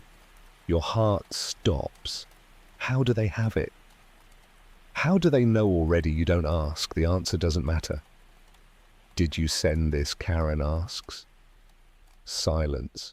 You look at James. His face is stone. No warmth, no sympathy. The mentor who told you to always report concerns, who promised to back you up, he's gone. In his place is a partner protecting his compensation. You look at Gregory. He won't meet your eyes. You look back at Karen. "I reported accounting fraud. Did you follow the firm's internal escalation procedures? I reported it to my supervisor. Nothing happened. Did you exhaust all internal channels before contacting an external regulatory agency? I waited 4 days. I asked for updates. I was told to focus on other areas of the audit. Gregory speaks for the first time. You were told to be patient while we reviewed your concerns. That is not the same as being told to do nothing." You almost laugh. The sound that comes out is bitter sharp. You had Excelsior's CFO in the room 2 days ago, explaining away the fraud. You weren't reviewing my concerns. You were trying to bury them. Karen closes the portfolio, folds her hands on the table. "Ms. Morgan, I'm going to step out and consult with firm management. Please wait here." She and David leave the room. The door closes behind them with a soft click. You're alone with James and Gregory. Nobody speaks. The silence stretches. 1 minute. 2 minutes. 5. You stare at the conference table. Polished wood. Your reflection staring back at you, distorted. At the conference phone in the center of the table. At the window behind Gregory's head showing downtown Houston, the glass towers full of people making money, moving money, hiding money. 20 minutes pass. The door opens. Karen and David return. Karen sits down, folds her hands on the table again. "Ms. Morgan, effective immediately, you are terminated for cause. Breach of confidentiality, insubordination, failure to follow firm protocols." The words hit you like a physical blow. You have 30 minutes to clear your workspace. Security will escort you from the building. Any firm property in your possession, laptop files, access cards, must be returned immediately. Your final paycheck will be direct deposited next Friday. Do you have any questions? Your ears are ringing, your mouth is dry. You find your voice. "I found fraud. Massive deliberate fraud. I reported it. That's my legal obligation as an auditor." Karen's expression doesn't change. Your obligation was to report it internally, which you did. Taking it to a regulatory body without authorization and without following proper channels is a terminable offense. Proper channels. You brought the CFO in to gaslight me. "This meeting is over, Ms. Morgan." Karen stands, David stands. "Please collect your belongings. Security is waiting." James and Gregory stand. You sit there, unable to move. "Ms. Morgan," Karen says again, "please." A security guard appears in the doorway. Young guy, probably 25, uncomfortable expression, like he's been asked to do something he doesn't want to do. "Ma'am, I'll need to escort you to your workspace." You stand. Your legs feel like they're not entirely under your control. You walk out of the conference room. The security guard follows 2 steps behind, down the hallway, past the executives who don't look up from their phones, past the assistants who glance at you and then quickly away, into the elevator, down to the 28th floor. The doors open. You walk to the conference room where you've been working for 3 weeks. Your team is there. 6 auditors all staring at their computers, all pretending they don't know what's happening. But they know. Everyone knows. You grab the cardboard box from under the table, the one that was delivered with office supplies your first day. You start packing. Personal items, a framed photo of your mother from her college graduation, a coffee mug that says, "Trust me, I'm an accountant," that your mother gave you as a joke when you passed the CPA exam, a sweater you keep for when the air conditioning is too strong. You don't have much. You've only been here 3 weeks. One of the junior auditors, Matt the eager 23-year-old, looks up from his computer. "Rebecca, are you?" "I'm fine." "You're not fine." Sarah Patel is staring at you. Her eyes are wide. She mouths, "What happened?"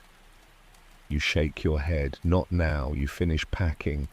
The box is pathetically small. Your entire professional life in Houston, 3 weeks of work, late nights, the discovery that changed everything, and it fits in a box the size of a toaster oven.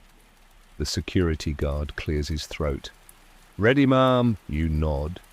He walks you to the elevator, down to the lobby, past the 3-story sculpture that cost more than your mother's house, past the security desk, past the screens showing real-time energy prices for markets that are rigged. Other auditors are coming in for their 10 a.m. meetings. You recognize a few of them colleagues from the Portland office here for different engagements. They see you, see the security guard, see the box. Their eyes ask questions. What did she do? Why is she being escorted out? You keep your head up. You don't cry. You don't explain. The security guard holds the door open. "Good luck, ma'am." You step outside into the Houston heat. Late September, still 90 degrees at 10 a.m. The door closes behind you with a heavy thud. You're standing on the sidewalk with a cardboard box and no job. You're unemployed at 28. Fired for cause. Your career in accounting is over. You walk 3 blocks to where your rental car is parked in a garage. Put the box on the passenger seat. Sit in the driver's seat. Close the door. And finally, you let yourself feel it. The fear, the rage, the disbelief that doing the right thing just cost you everything your father said it would. You grip the steering wheel with both hands. You don't cry. You're too angry to cry. You just did the right thing. And you lost everything. You check out of the hotel that afternoon, load your suitcase into the rental car, drive to the airport. You're supposed to fly back to Portland tomorrow, but you can't stay in Houston another night. You can't be in this city, in this state, anywhere near the building where you just lost your career. You change your flight, pay the $200 fee, don't care. You board a plane at 6 p.m. The flight is half empty. You get a window seat, stare out at the city below as the plane lifts off. Somewhere down there in a 50-story glass tower, Excelsior Energy is still lying to investors, still recording fake revenue, still inflating assets, still committing fraud, and nobody's going to stop them. You reported it to your firm. They buried it. You reported it to the SEC. What will they even investigate? Will they believe a fired auditor over a $40 billion company? You don't know. All you know is that you're on a plane back to Portland with a cardboard box and no job and no plan for what happens next. The flight attendant comes by. Would you like something to drink? Vodka tonic. You don't usually drink on planes, don't usually drink at all, but today you need it. She brings it. You pay the $8. Take a long sip. It burns. Going down. You stare out the window. The sun is setting. The sky is orange and purple and beautiful in a way that feels wrong. The world shouldn't be beautiful when your life is falling apart. You land in Portland at 10 p.m., grab your suitcase from baggage claim, walk to long-term parking where your car, your actual car, the Honda Civic you bought 3 years ago, is waiting. You drive home to your apartment. 1 bedroom in Northwest Portland. Nice building. Safe neighborhood. $1,200 a month rent. Rent you can no longer afford. You park, carry the box and your suitcase up 2 flights of stairs, unlock the door. Your apartment is dark, quiet. Exactly how you left it 3 weeks ago when you flew to Houston thinking you were about to work on the engagement that would make your career. You set the box on the kitchen counter. Don't unpack it. Can't look at it. You check your phone. 3 missed calls, all from your mother. You call her back. She answers on the first ring. Becca, I've been trying to reach you. Are you okay? I'm home. How's Houston? How's the audit? You close your eyes. I got fired, Mum. Silence on the other end of the line. Then, what I found fraud at the client. I reported it. The firm didn't want to pursue it, so I reported it to the SEC. They fired me for going over their heads. Another long silence. Oh, sweetheart. I don't know what I'm going to do. Your voice cracks. I don't know what to do. Come home. Come stay with me for a while. I can't. I have to figure this out. I have to find another job. I have to. But you can't finish the sentence because you're crying now. Finally crying. Tears running down your face.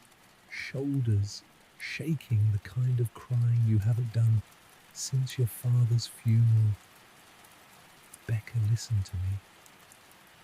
Your father would be proud of you. Dad's dead, Mum. He died broke because he wouldn't compromise. And now you're alive. You have your integrity. That matters. Integrity doesn't pay rent. I know. But it's worth more than rent. You want to believe her? You don't. You talk for a few more minutes. She offers again to let you move home. You say no. She says she loves you. You say you love her too. You hang up. You sit on your couch in the dark. And you think, what have I done Friday morning? You wake up at 6 a.m. out of habit. It takes you a moment to remember you don't have a job. You don't have anywhere to be. You lie in bed staring at the ceiling. What do you do when your entire identity auditor, CPA rising star, at a Big 5 firm disappears overnight? You get up, make coffee, sit at your kitchen table with your laptop. You open a job search website, start looking for audit positions. You find 20 postings in the Portland area, send out resumes. By Monday, you have 3 responses, all automated rejections. By Wednesday, 7 more rejections. You start expanding your search. Seattle, San Francisco, Denver, anywhere, same result. Form letter rejections if you get responses at all. You call a former colleague, someone you worked with for 3 years, someone you thought was a friend. Hey, it's Rebecca. I'm looking for a new position. Do you know if your firm is hiring? There's a pause on the other end of the line. An uncomfortable pause. Rebecca, I heard what happened. What did you hear? That you went to the SEC behind the firm's back. that you violated confidentiality agreements, that you got fired for cause. I reported fraud. Look, I don't want to get in the middle of this, but you should know people are talking. Firms don't want to hire someone who might turn on them. Turn on them, I found criminal behavior. I have to go. Good luck.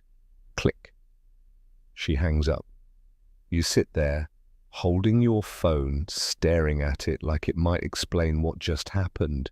This is what the consequences look like. Not just losing your job, losing your professional network, losing the respect of colleagues, being labeled a troublemaker, a whistleblower, and not the good kind, the heroic kind you see in movies. The real kind, the kind that makes people uncomfortable, the kind that reminds them that doing the right thing has a cost, and they don't want to be reminded. You keep applying for jobs, 50 resumes in 2 weeks, 60, 80. The accounting world is small, word travels fast. Rebecca Morgan is a risk. She reported her own client to regulators. She can't be trusted to stay quiet when staying quiet is what keeps the profession functioning. October passes, no job offers, not even interviews. Your savings are dwindling. Rent is due November 1st. You have enough to cover it. Maybe one more month after that.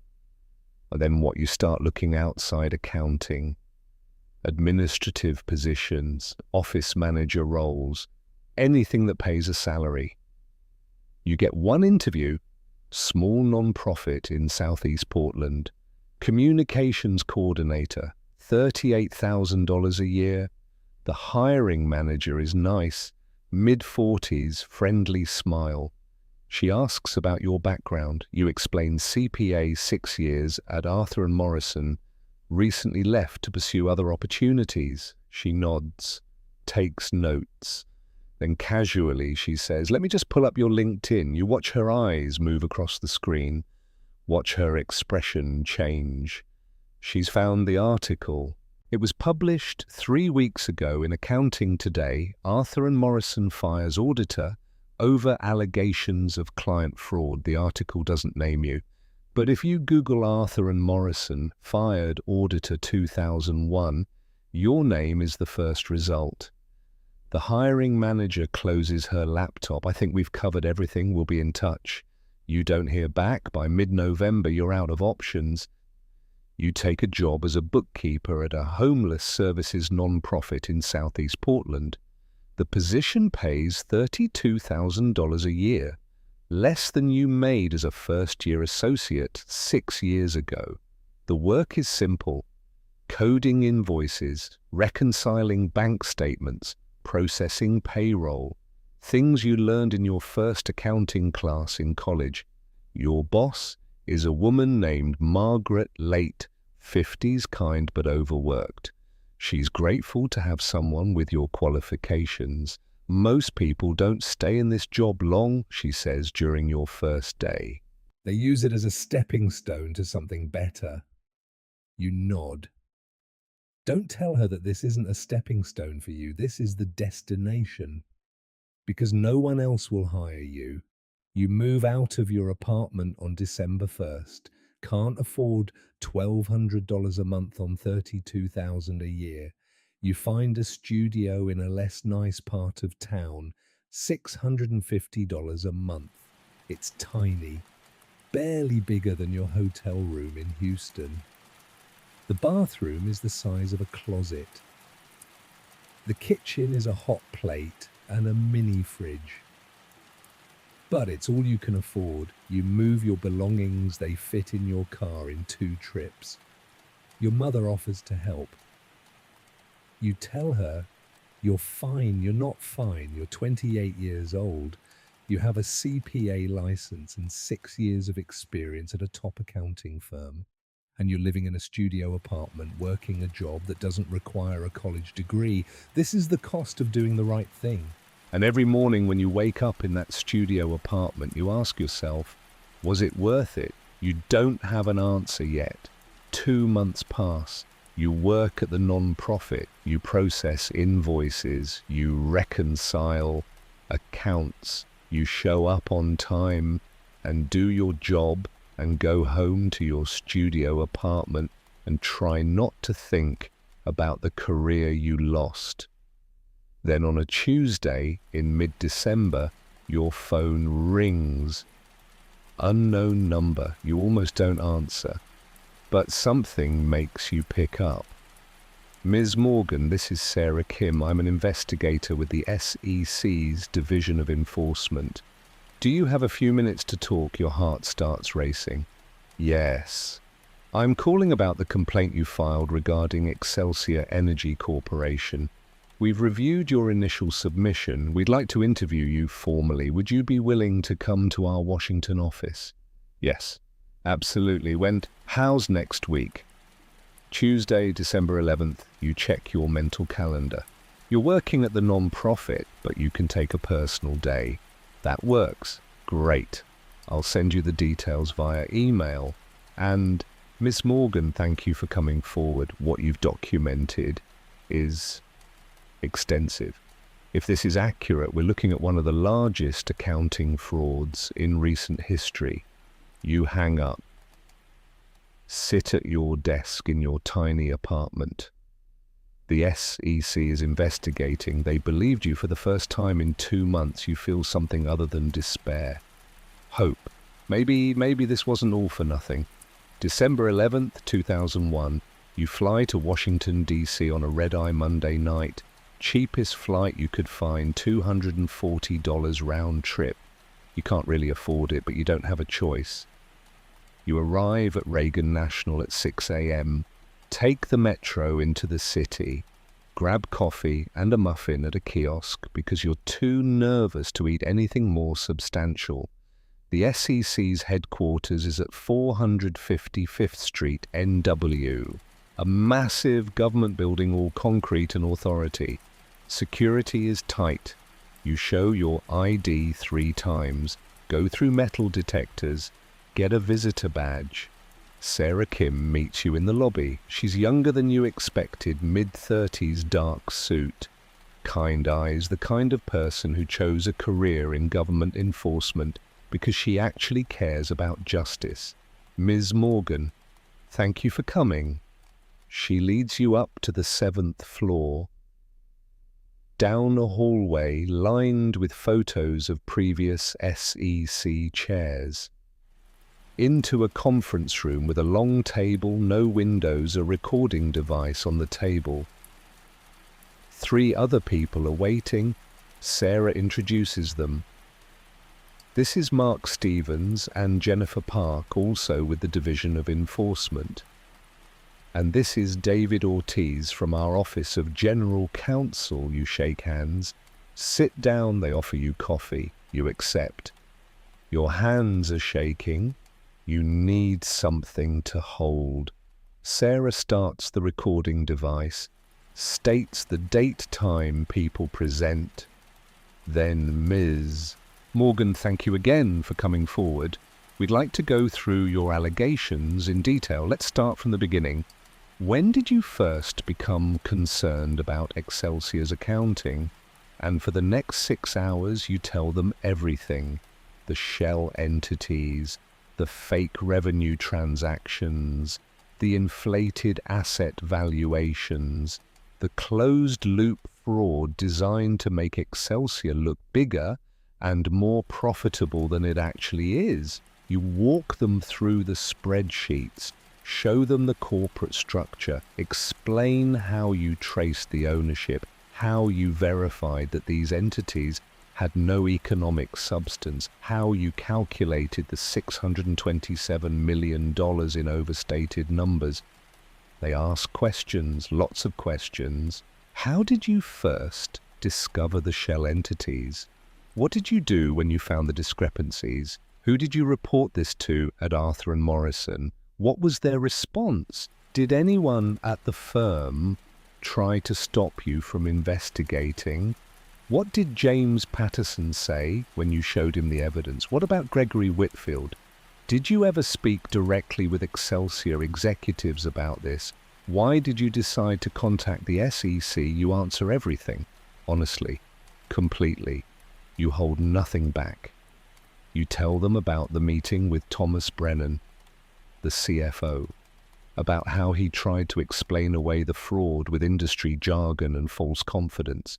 You tell them about Gregory Whitfield telling you to focus on other areas because Excelsior was too important a client to lose. You tell them about James Patterson, your mentor, the man you trusted, going silent when you needed him to back you up. You tell them about getting fired, about the security escort, about the walk of shame in front of your entire team. Mark Stevens takes notes. Jennifer Park asks follow-up questions. David Ortiz mostly listens, his face unreadable. At 1 p.m., Sarah calls a break, orders sandwiches. You eat in the conference room because you're too wired to leave. At 1:30, you resume. More questions, more details, more documentation review. By 3 p.m., they've gone through everything. Sarah leans back in her chair.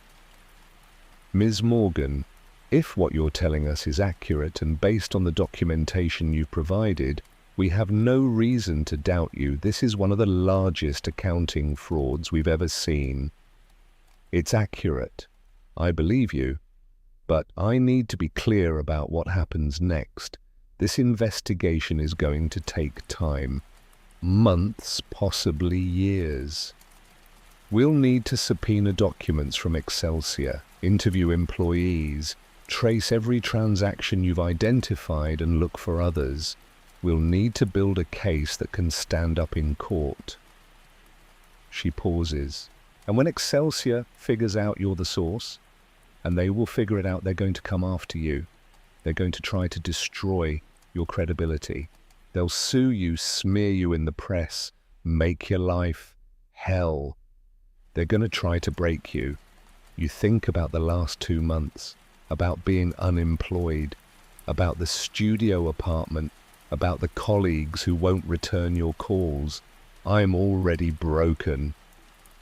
Sarah shakes her head. No, you're not. You're here. You're cooperating. You're still fighting. I don't feel like I'm fighting. I feel like I'm drowning. I know, but here's what I need from you. Don't give up.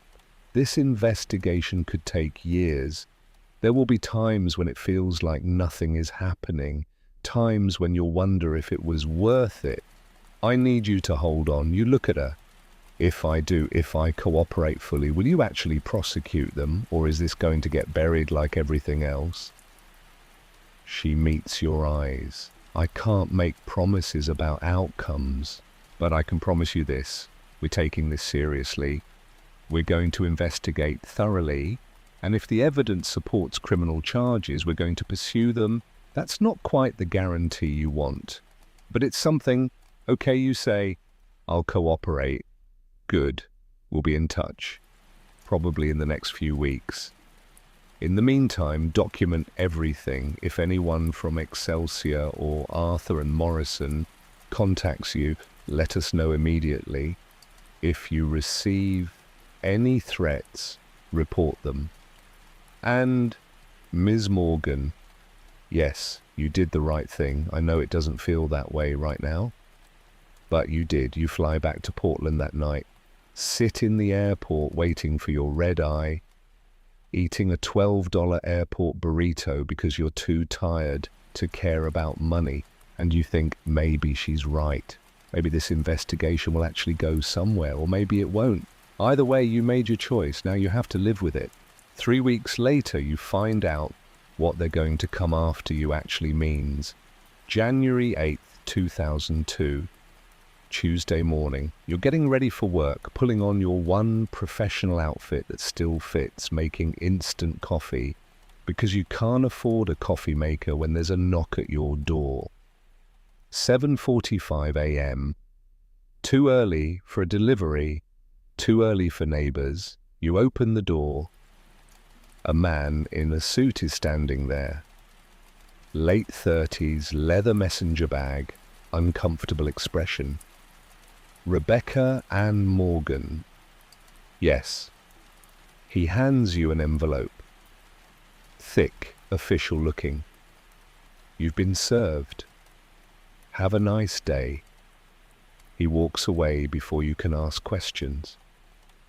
You close the door, open the envelope. Your hands start shaking before you finish the first page. Complaint for damages. Plaintiff Excelsior, Energy Corporation defendant. Rebecca Ann Morgan claims defamation tortious, interference with business relationships, breach of contract, abuse of process. Damages sought $10 million. You read it again. The number doesn't change. $10 million. They're suing you for $10 million. You sit down on your bed, the bed that doubles as your couch because your studio apartment is too small for both, and read the complaint. The allegations that you made false and defamatory statements about Excelsior to the SEC, that your baseless allegations damaged Excelsior's business relationships and caused irreparable harm to the company's reputation, that you breached confidentiality agreements by disclosing proprietary information to regulators, that you abused the legal process by filing a frivolous complaint with a regulatory agency for the purpose of harming Excelsior. It's all lies, every word. But lies don't matter in a lawsuit. What matters is that you now have to defend yourself against a $10 million claim, and you make $32,000 a year. You call in sick to work. Spend the morning calling lawyers. The first three won't take your case. Too risky, too expensive, not enough money in it for them. The fourth lawyer, a partner at a mid-size firm, says he'll take it for $400 an hour. Estimates it will cost $150,000 to $200,000 to defend. You have $4,200 in savings. You hang up. You Google pro bono whistleblower defense, Portland, Oregon. You find a website for the Northwest Public Interest Law Center. Read their mission statement. They handle whistleblower retaliation cases. You call. The receptionist transfers you to an attorney. You hear ringing. Once, twice. This is Daniel Ross. You explain who you are, what happened. The lawsuit, there's a pause. Then Rebecca Morgan, I've read about your case in the news. I'd like to help. I can't afford pro bono, no charge. This is exactly the kind of case we take. You almost cry. Thank you. Don't thank me yet. This is going to be a fight. Excelsior isn't trying to win, they're trying to intimidate you. It's called a slap suit, strategic lawsuit against public participation. They want to bleed you dry financially and emotionally so you'll drop your SEC complaint. I'm not dropping it. Good. Then let's get to work. Daniel Ross becomes your lifeline. He's 45 years old, graying hair, rumpled suits.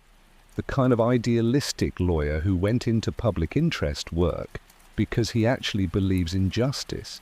He's been fighting corporate retaliation for 20 years. He knows exactly what Excelsior is doing. He files a motion to dismiss, argues that the lawsuit is frivolous, that whistleblowers are protected from retaliation under federal law, that Excelsior is abusing the legal system. The motion is denied. The case moves forward. Discovery begins. Excelsior's lawyers, a team of 6 from a white shoe firm in Houston charging $800 an hour, depose you for 8 hours. They ask invasive questions about your employment history, your finances, your personal life. Isn't it true you were fired for poor performance? No. Isn't it true you filed this complaint because you were angry about being terminated? No, I filed it because I found fraud. Isn't it true you have a personal vendetta against Excelsior Energy Num? They show you the termination letter from Arthur and Morrison. Point to the words terminated for cause. This says you violated firm policies. This says you were insubordinate. Are you calling your former employer a liar? They fired me for reporting fraud. The cause they cite is a pretext. Or maybe you're lying now to justify your actions. This goes on for 8 hours. Daniel Ross sits next to you, objects when appropriate, but mostly you're on your own answering questions designed to make you look like a disgruntled employee with a grudge. When it's over, you go home to your studio apartment and sit on the bed and stare at the wall. This is just the beginning. There will be more depositions, more interrogatories, more document requests, more humiliation. And meanwhile, Excelsior's PR team goes to work. February 2002, articles start appearing in the business press. Wall Street Journal, former auditor, makes unsubstantiated claims against energy giant. Bloomberg Excelsior Energy faces allegations from disgruntled ex-employee. Financial Times, whistleblower or troublemaker, questions surround fraud claims. The articles don't mention your name, not at first, but they all cite a former Arthur & Morrison auditor who was terminated for cause and is now making allegations that industry experts say lack credibility. Anonymous quotes from sources familiar with the matter. She was fired for poor performance and incompetence. She had a personal vendetta against the company after being removed from the engagement. Her allegations don't stand up to scrutiny. Anyone who understands energy trading knows these transactions are standard industry practice. By March, your name is public. Someone leaks it to accounting today. They run a profile, Rebecca Morgan whistleblower or cautionary tale. The article is ostensibly neutral, but it quotes 3 accounting professors who say things like, without seeing the full context, it's impossible to say whether these allegations have merit, and junior auditors sometimes misunderstand complex transactions. The implication is clear. You don't know what you're talking about. Your name becomes associated with words like allegations, fired, controversial, disputed. Future employers Google you, find the lawsuit. The termination, the articles questioning your credibility. No one wants to hire someone with that kind of baggage. You keep working at the non-profit. Margaret is kind. She doesn't ask questions about the lawsuit or the articles. She just needs someone to code invoices and reconcile accounts. But you know, this job is temporary. The non-profit can't afford to pay you much, and you can't afford to stay in Portland if you can't find better work. You're trapped, and every morning you wake up and think, is this worth it? The isolation, the poverty, the constant feeling that the world is against you. Was it worth sacrificing your career to report fraud that might never be prosecuted? You don't have an answer. You just keep going. Because what else can you do 2002 turns into 2003? The SEC investigation moves slowly. Bureaucracy, subpoenas, depositions, document review. Sarah Kim calls you every few months with updates. We're making progress. It's just taking longer than we hoped. You want to scream. You want to grab her through the phone and tell her that every month this drags on is another month of your life lost to this nightmare. But you don't. You just say, okay, keep me posted. Meanwhile, Excelsior's stock keeps rising. $92 per share. 95. 98.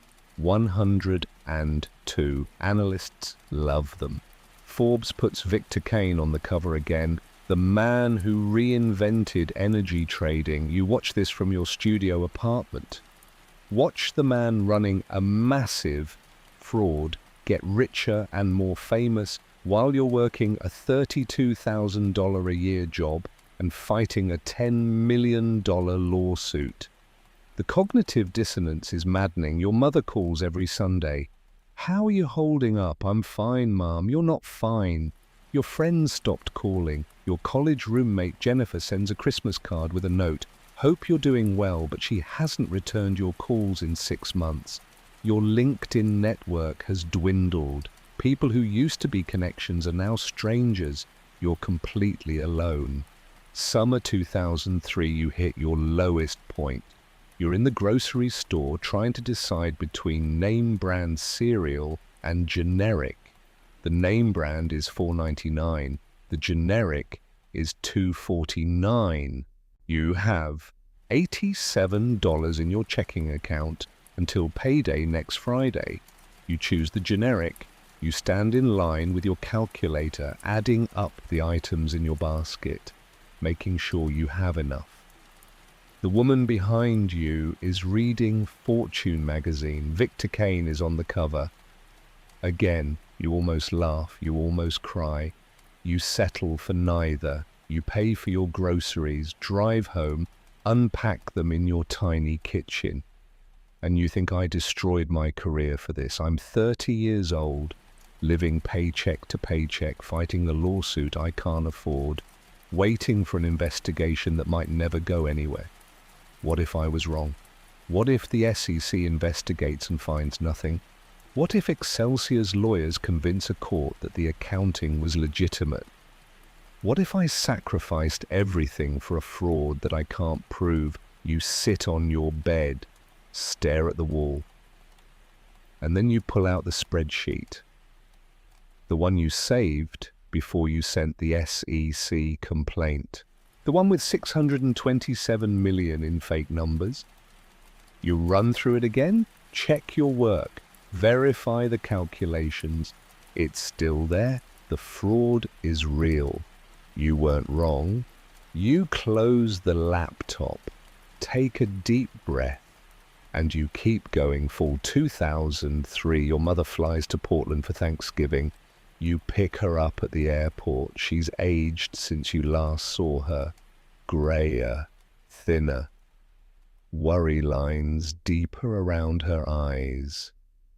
She hugs you. Oh, sweetheart, you look tired. I'm fine. You're not fine. You take her to your apartment. She tries to hide her reaction when she sees how small it is, how sparse. One room with a bed, a desk, a kitchenette barely big enough for one person. It's temporary, you say. How long have you been here?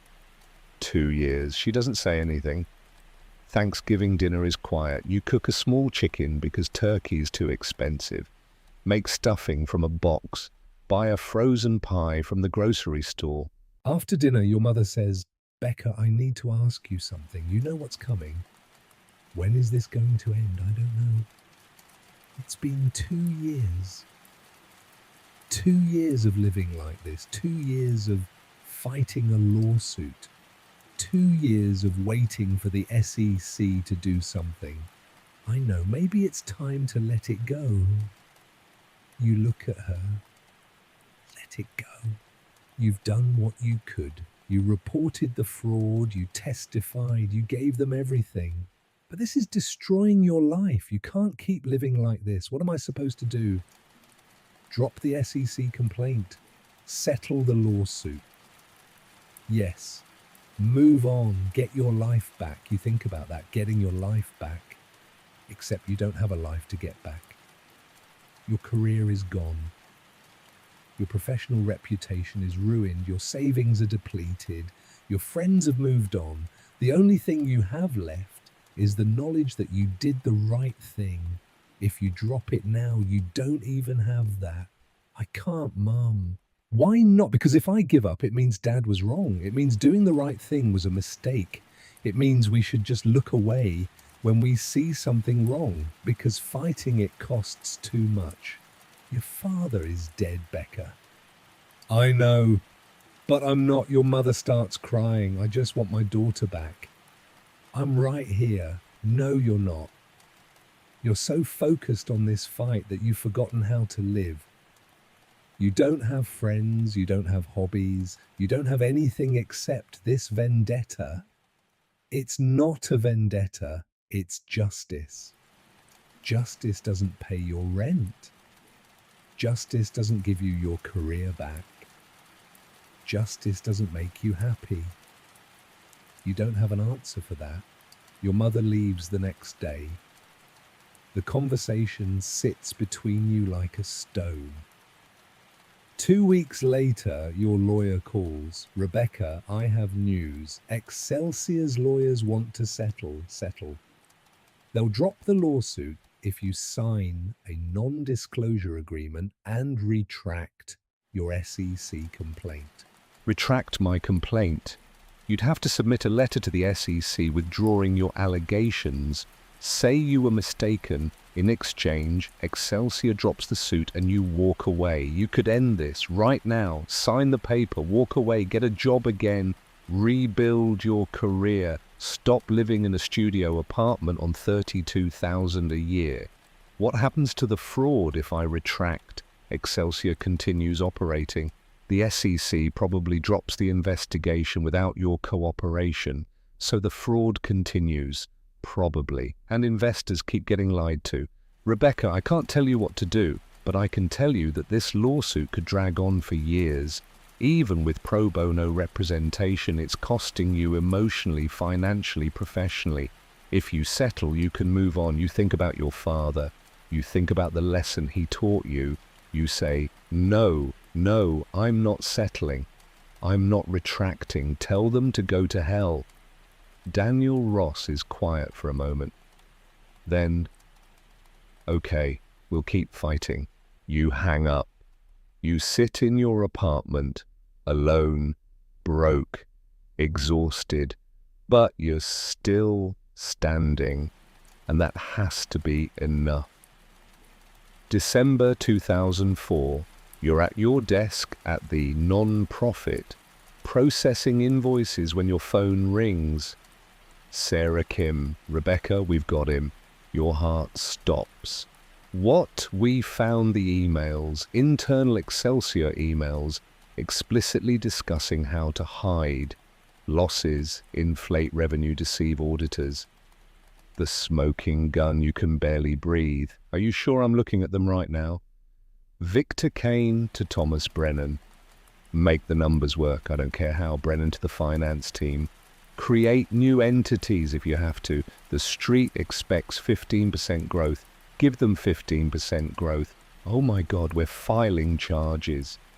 Criminal and civil, it's happening. You sit there, phone pressed to your ear, unable to speak. 3 years. 3 years of poverty, of isolation, of fighting a lawsuit, of waiting.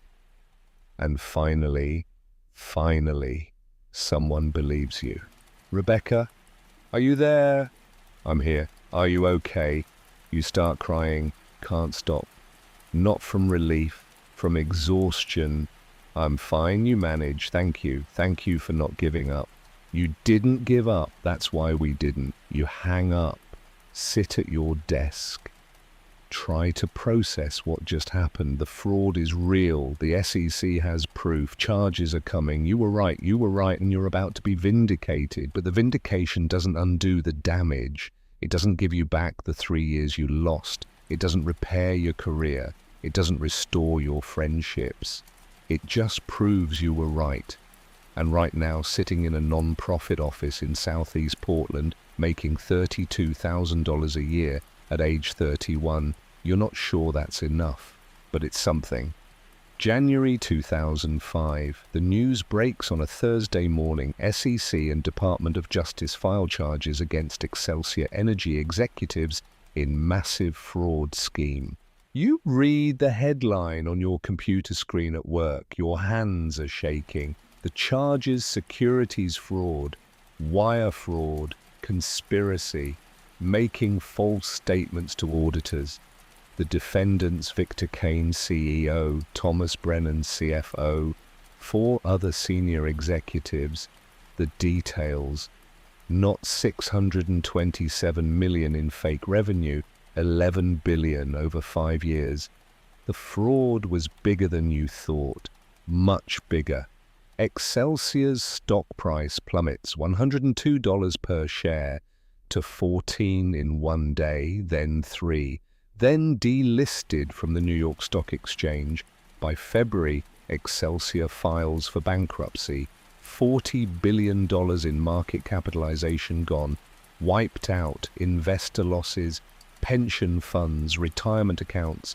Ordinary people who trusted the numbers. Billions of dollars gone. Thousands of employees lose their jobs. The Houston headquarters closes. The gleaming glass tower with the marble lobby and the expensive art auctioned off to pay creditors. And suddenly you're not disgruntled ex-auditor anymore, you're courageous whistleblower. The media coverage shifts overnight. 60 Minutes wants an interview, Wall Street Journal, NPR. Everyone who called you a liar 3 years ago now wants to know your story. You do a few interviews, you say the same thing every time. I just read the numbers. The numbers told the truth, but here's what you don't say. It cost me everything. My career, my savings, 3 years of my life, friends, professional reputation, the ability to sleep through the night without nightmares. Vindication doesn't undo that damage. It just means people finally believe you. Arthur and Morrison doesn't survive. The firm loses clients, faces billions in lawsuits from Excelsior investors who claim Arthur and Morrison should have caught the fraud. The firm settles for $1.8 billion. Partners lose their personal assets. The firm dissolves in 2006. Gregory Whitfield, the engagement partner who told you to focus on other areas, is indicted for obstruction of justice. He knew about the fraud. He helped cover it up. He lied to the SEC. He pleads guilty, gets 2 years in federal prison. James Patterson isn't charged criminally, but his career is over. He's barred from practicing as a CPA. His license is revoked. One night in late 2005, your phone rings. Unknown number, you answer. Rebecca, it's James. You haven't spoken to him in 4 years. What do you want? I wanted to apologize. I should have backed you up. I was scared of losing my partnership. I was thinking about my bonus, my reputation, and I let you walk into that meeting alone. I'm sorry. You're quiet for a long time. I know you finally say, "Do you forgive me?" I don't know yet. You hang up. You don't forgive him. Not yet. Maybe not ever, but you understand him because you've spent 4 years learning exactly how hard it is to do the right thing when everything around you is telling you to stay quiet. Fall 2005.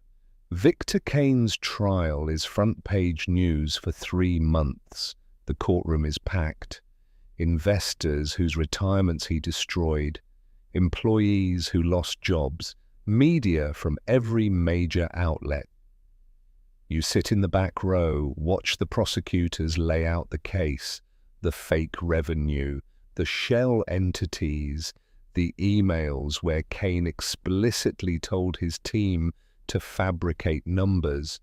Kane testifies in his own defense, claims he didn't know, claims the CFO acted alone, claims he trusted his finance team and they betrayed him. Nobody believes him. The jury deliberates for 6 hours. Guilty on all counts. Sentencing 24 years in federal prison. The bailiffs take him away in handcuffs. He doesn't look at the gallery, doesn't look at his family, just stares straight ahead. You watch him disappear through the side door, and you feel nothing. Not triumph, not satisfaction, not relief, just exhaustion. You think I won, but what did I win? The trial ends in November 2005. You're 32 years old. You haven't worked as an accountant in 4 years. The SEC awards you a whistleblower bounty, $1.4 million.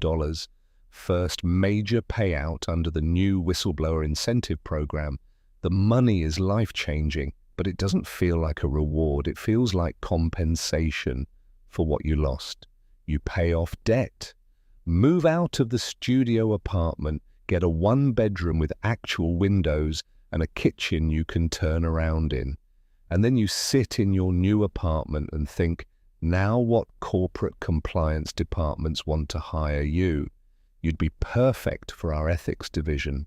Law firms want you as an expert witness. Your credibility is unimpeachable now. Speaking bureaus want to book you for conferences. Your story is inspirational. You turn them all down. Because you don't want to spend the rest of your life being the Excelsior whistleblower. You don't want to perform your trauma for audiences. You don't want your entire identity to be defined by what Victor Kane took from you. But you don't know what you do want yet, so you start therapy. Your therapist asks, what did you lose? You list it. Career, financial security, friendships, trust in institutions. What did you gain? You don't have an answer for a long time. Then I gained the ability to live with myself. I know that sounds small, but if I'd stayed quiet, I don't think I could have. Your therapist nods. That's not small, that's everything. Thanksgiving 2005. Your mother flies to Portland. You haven't seen her in 2 years. Not since the conversation where she begged you to give up. You pick her up at the airport. She hugs you tight. I saw the news, she says, about the verdict. Yeah, your father would be so proud of you. You start crying. Can't stop. Because you've spent 4 years wondering if you made the right choice. Wondering if your father's lesson, do the right thing, even when it costs you, was worth following. Your mother holds you. You're just like him. Stubborn. Principled. Unwilling to look away when something's wrong. He died broke because he wouldn't stay quiet. He died knowing he'd done the right thing. There are worse ways to die. You have dinner at your new apartment. You cook a real turkey this time. Make stuffing from scratch. Buy a pie from the bakery. And for the first time in 4 years, you feel like maybe the sacrifice was worth it. Spring 2006. You get a call from Dr. Elizabeth Hart, a professor at University of Oregon's Business School. Ms. Morgan, I teach forensic accounting and business ethics. Would you be willing to guest lecture? Tell students your story, your first instinct. No, absolutely not. But Dr. Hart persists. These kids are where you were at 22. They think if they follow the rules, the system will protect them. They need to hear from someone who learned otherwise. You agree to 1 lecture. April 2006. You walk into a classroom of 80 undergrads. You're terrified. Haven't public spoken since the media interviews. You start talking. Tell the story. Finding the fraud. Reporting it. Getting fired. The lawsuit. The isolation, the vindication. When you finish, there's silence. Then a student raises her hand. Would you do it again? You don't hesitate. Yes. Even though it cost you everything, it didn't cost me everything. It cost me a career at a corrupt firm. That's not the same thing. After the lecture, students line up to talk to you, not to praise you, to ask, what do I do if I find fraud? How do I know when to speak up? What if I'm wrong? And you realize these kids are terrified of facing the choice you faced. Nobody is teaching them how to navigate it. Business schools teach accounting standards, finance theory, tax law, but they don't teach what do you do when your boss tells you to fake the numbers. You reach out to Dr. Hart. What if I taught a full course?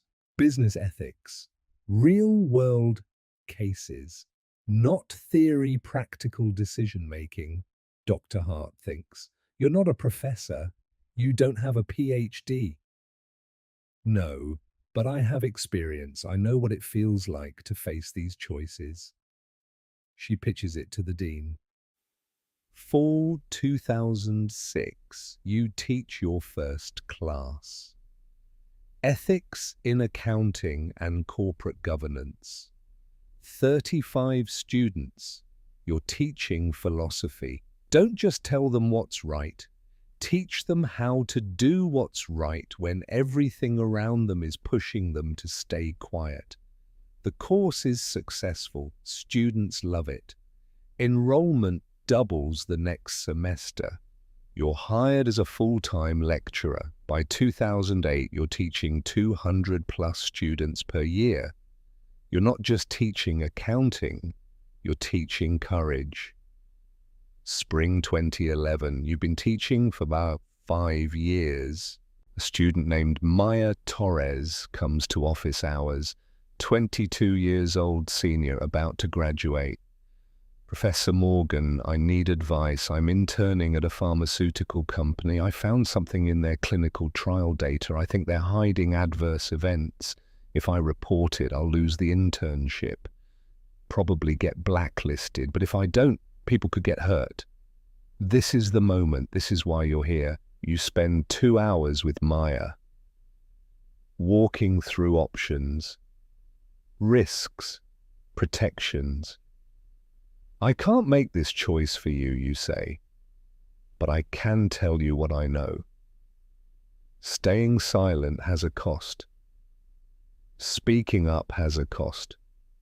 You get to decide which cost you're willing to pay. Maya asks, what would you do? I think you already know what I'd do. But I'm not you. You have to make the choice you can live with. 6 months later, Maya reports the clinical trial fraud to the FDA, gets fired from the internship. The FDA investigates, finds she was right, the drug is pulled, Maya is unemployed. Blacklisted. She emails you, I did what you said, and now I'm where you were. Was it worth it? You meet her for coffee. I don't know if I can get another job, Maya says. My career is over before it started. You look at her, this 23-year-old who made the hardest choice of her life because you taught her to. I was 28 when it happened to me. I spent 3 years thinking I'd destroyed my life. Did you number? I changed it. I lost the career I thought I wanted, and I found a different one that actually matters.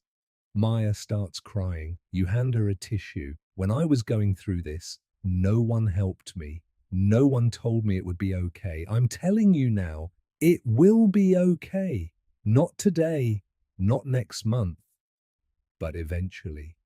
3 months later, Maya gets a job at a non-profit focused on pharmaceutical transparency. She emails, you were right, thank you. 10 years since you found the fraud at Excelsior. You're 38 years old. Tenured professor. You've trained hundreds of students. 3 have gone on to blow the whistle on corporate fraud. 5 work in forensic accounting. Dozens work in ethics departments. You've built something, not the career you planned at 22, but a career that means something. The Portland Construction Workers Union invites you to speak at their annual meeting. They want to honor you. You're David Morgan's daughter. You did what he did. You haven't been back to this hall since you were a kid. You walk in, see the photos on the wall. Men in hard hats. Your father is in one of them, young, smiling, alive.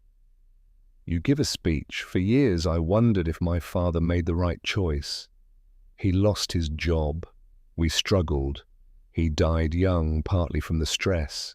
And I wondered, what if he'd stayed quiet? I'll never know, but I know this. He taught me that some things matter more than comfort. More than money. He taught me that you have to be able to live with yourself. And I can. That's his gift to me. Standing ovation. Fall 2012, first day of class. You walk into ethics in accounting.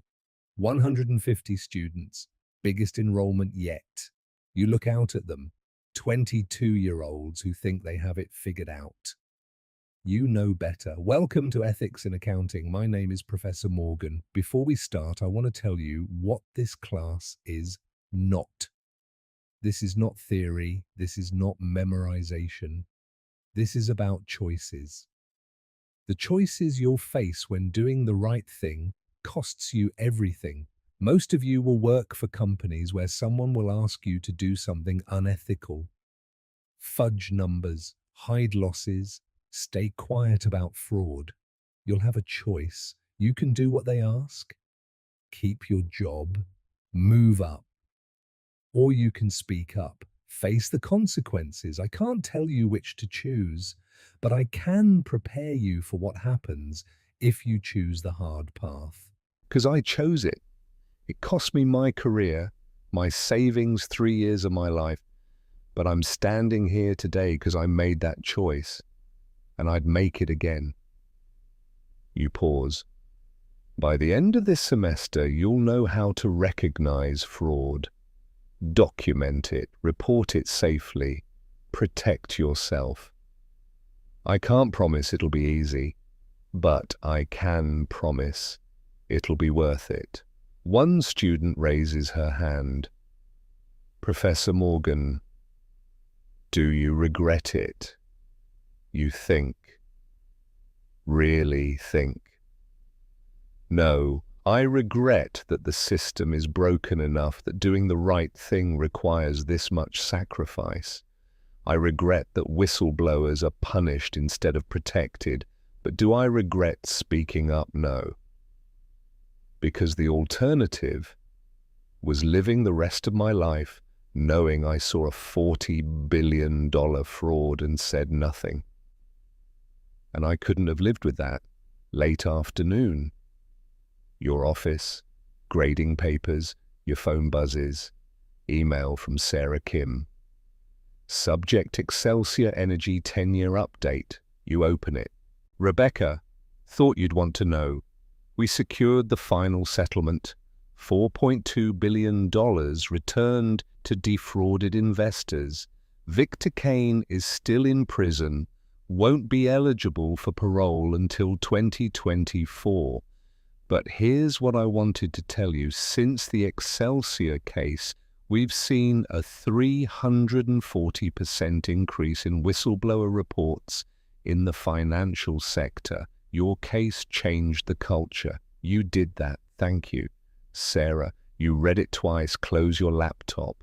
Look out the window at students crossing the quad. You think about Maya Torres, about the 15 others who came to you with ethical dilemmas. You think about your father. You think he'd be proud. Your phone rings. Your mother. Hi, Mom. Hi, sweetheart. How's your day? Good. I'm teaching a full load, 150 students. Your father would be so proud.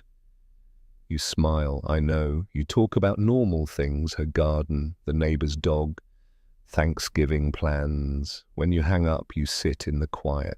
And you realize you're happy. Not the uncomplicated happiness of someone whose life went according to plan, but the deeper happiness of someone who survived something terrible and came out the other side as a person she respects. You lost a lot, but you gained yourself. You pack up, head out, walk across campus. By the business school entrance, there's a new plaque, the Rebecca Morgan Center for Business Ethics and Corporate Accountability, dedicated to training the next generation of ethical business leaders. Established 2012. Your name? Honor building. Permanent. This is what survival looks like. Not a Hollywood ending. Not vindication that erases the pain. Just a plaque on a building and a classroom full of students and the knowledge that you chose the hard path and lived to teach others how to walk it. You keep walking. The sun is setting. Campus is beautiful. You have papers to grade and lectures to prep. and a life that against all odds turned out to be worth living. Hey, if you made it this far, thank you. I know this story doesn't have the ending you might have wanted. No perfect justice, no massive payout that made everything okay. Just a woman who made an impossible choice and spent 10 years figuring out how to live with it. But here's what I want you to know. If you ever find yourself in that moment standing in an office, staring at evidence of something wrong, knowing that speaking up will cost you everything, you're not alone. It's going to be hard. You're going to lose things you thought you needed, but you'll survive. And on the other side, you'll be someone you can live with. And that's worth everything. Before you go, I want to hear from you. Did this story change how you think about doing the right thing? Have you ever faced a choice like this? Drop your answer in the comments right now. Let me know where you're watching from and what time it is there. I read every single one. And if this story meant something to you, if you believe that integrity matters, even when it costs everything, do me a favor, hit that like button. Subscribe to the channel so you don't miss the next story. And share this video with someone who needs to hear it. Someone who's facing a hard choice, someone who needs to know they're not alone.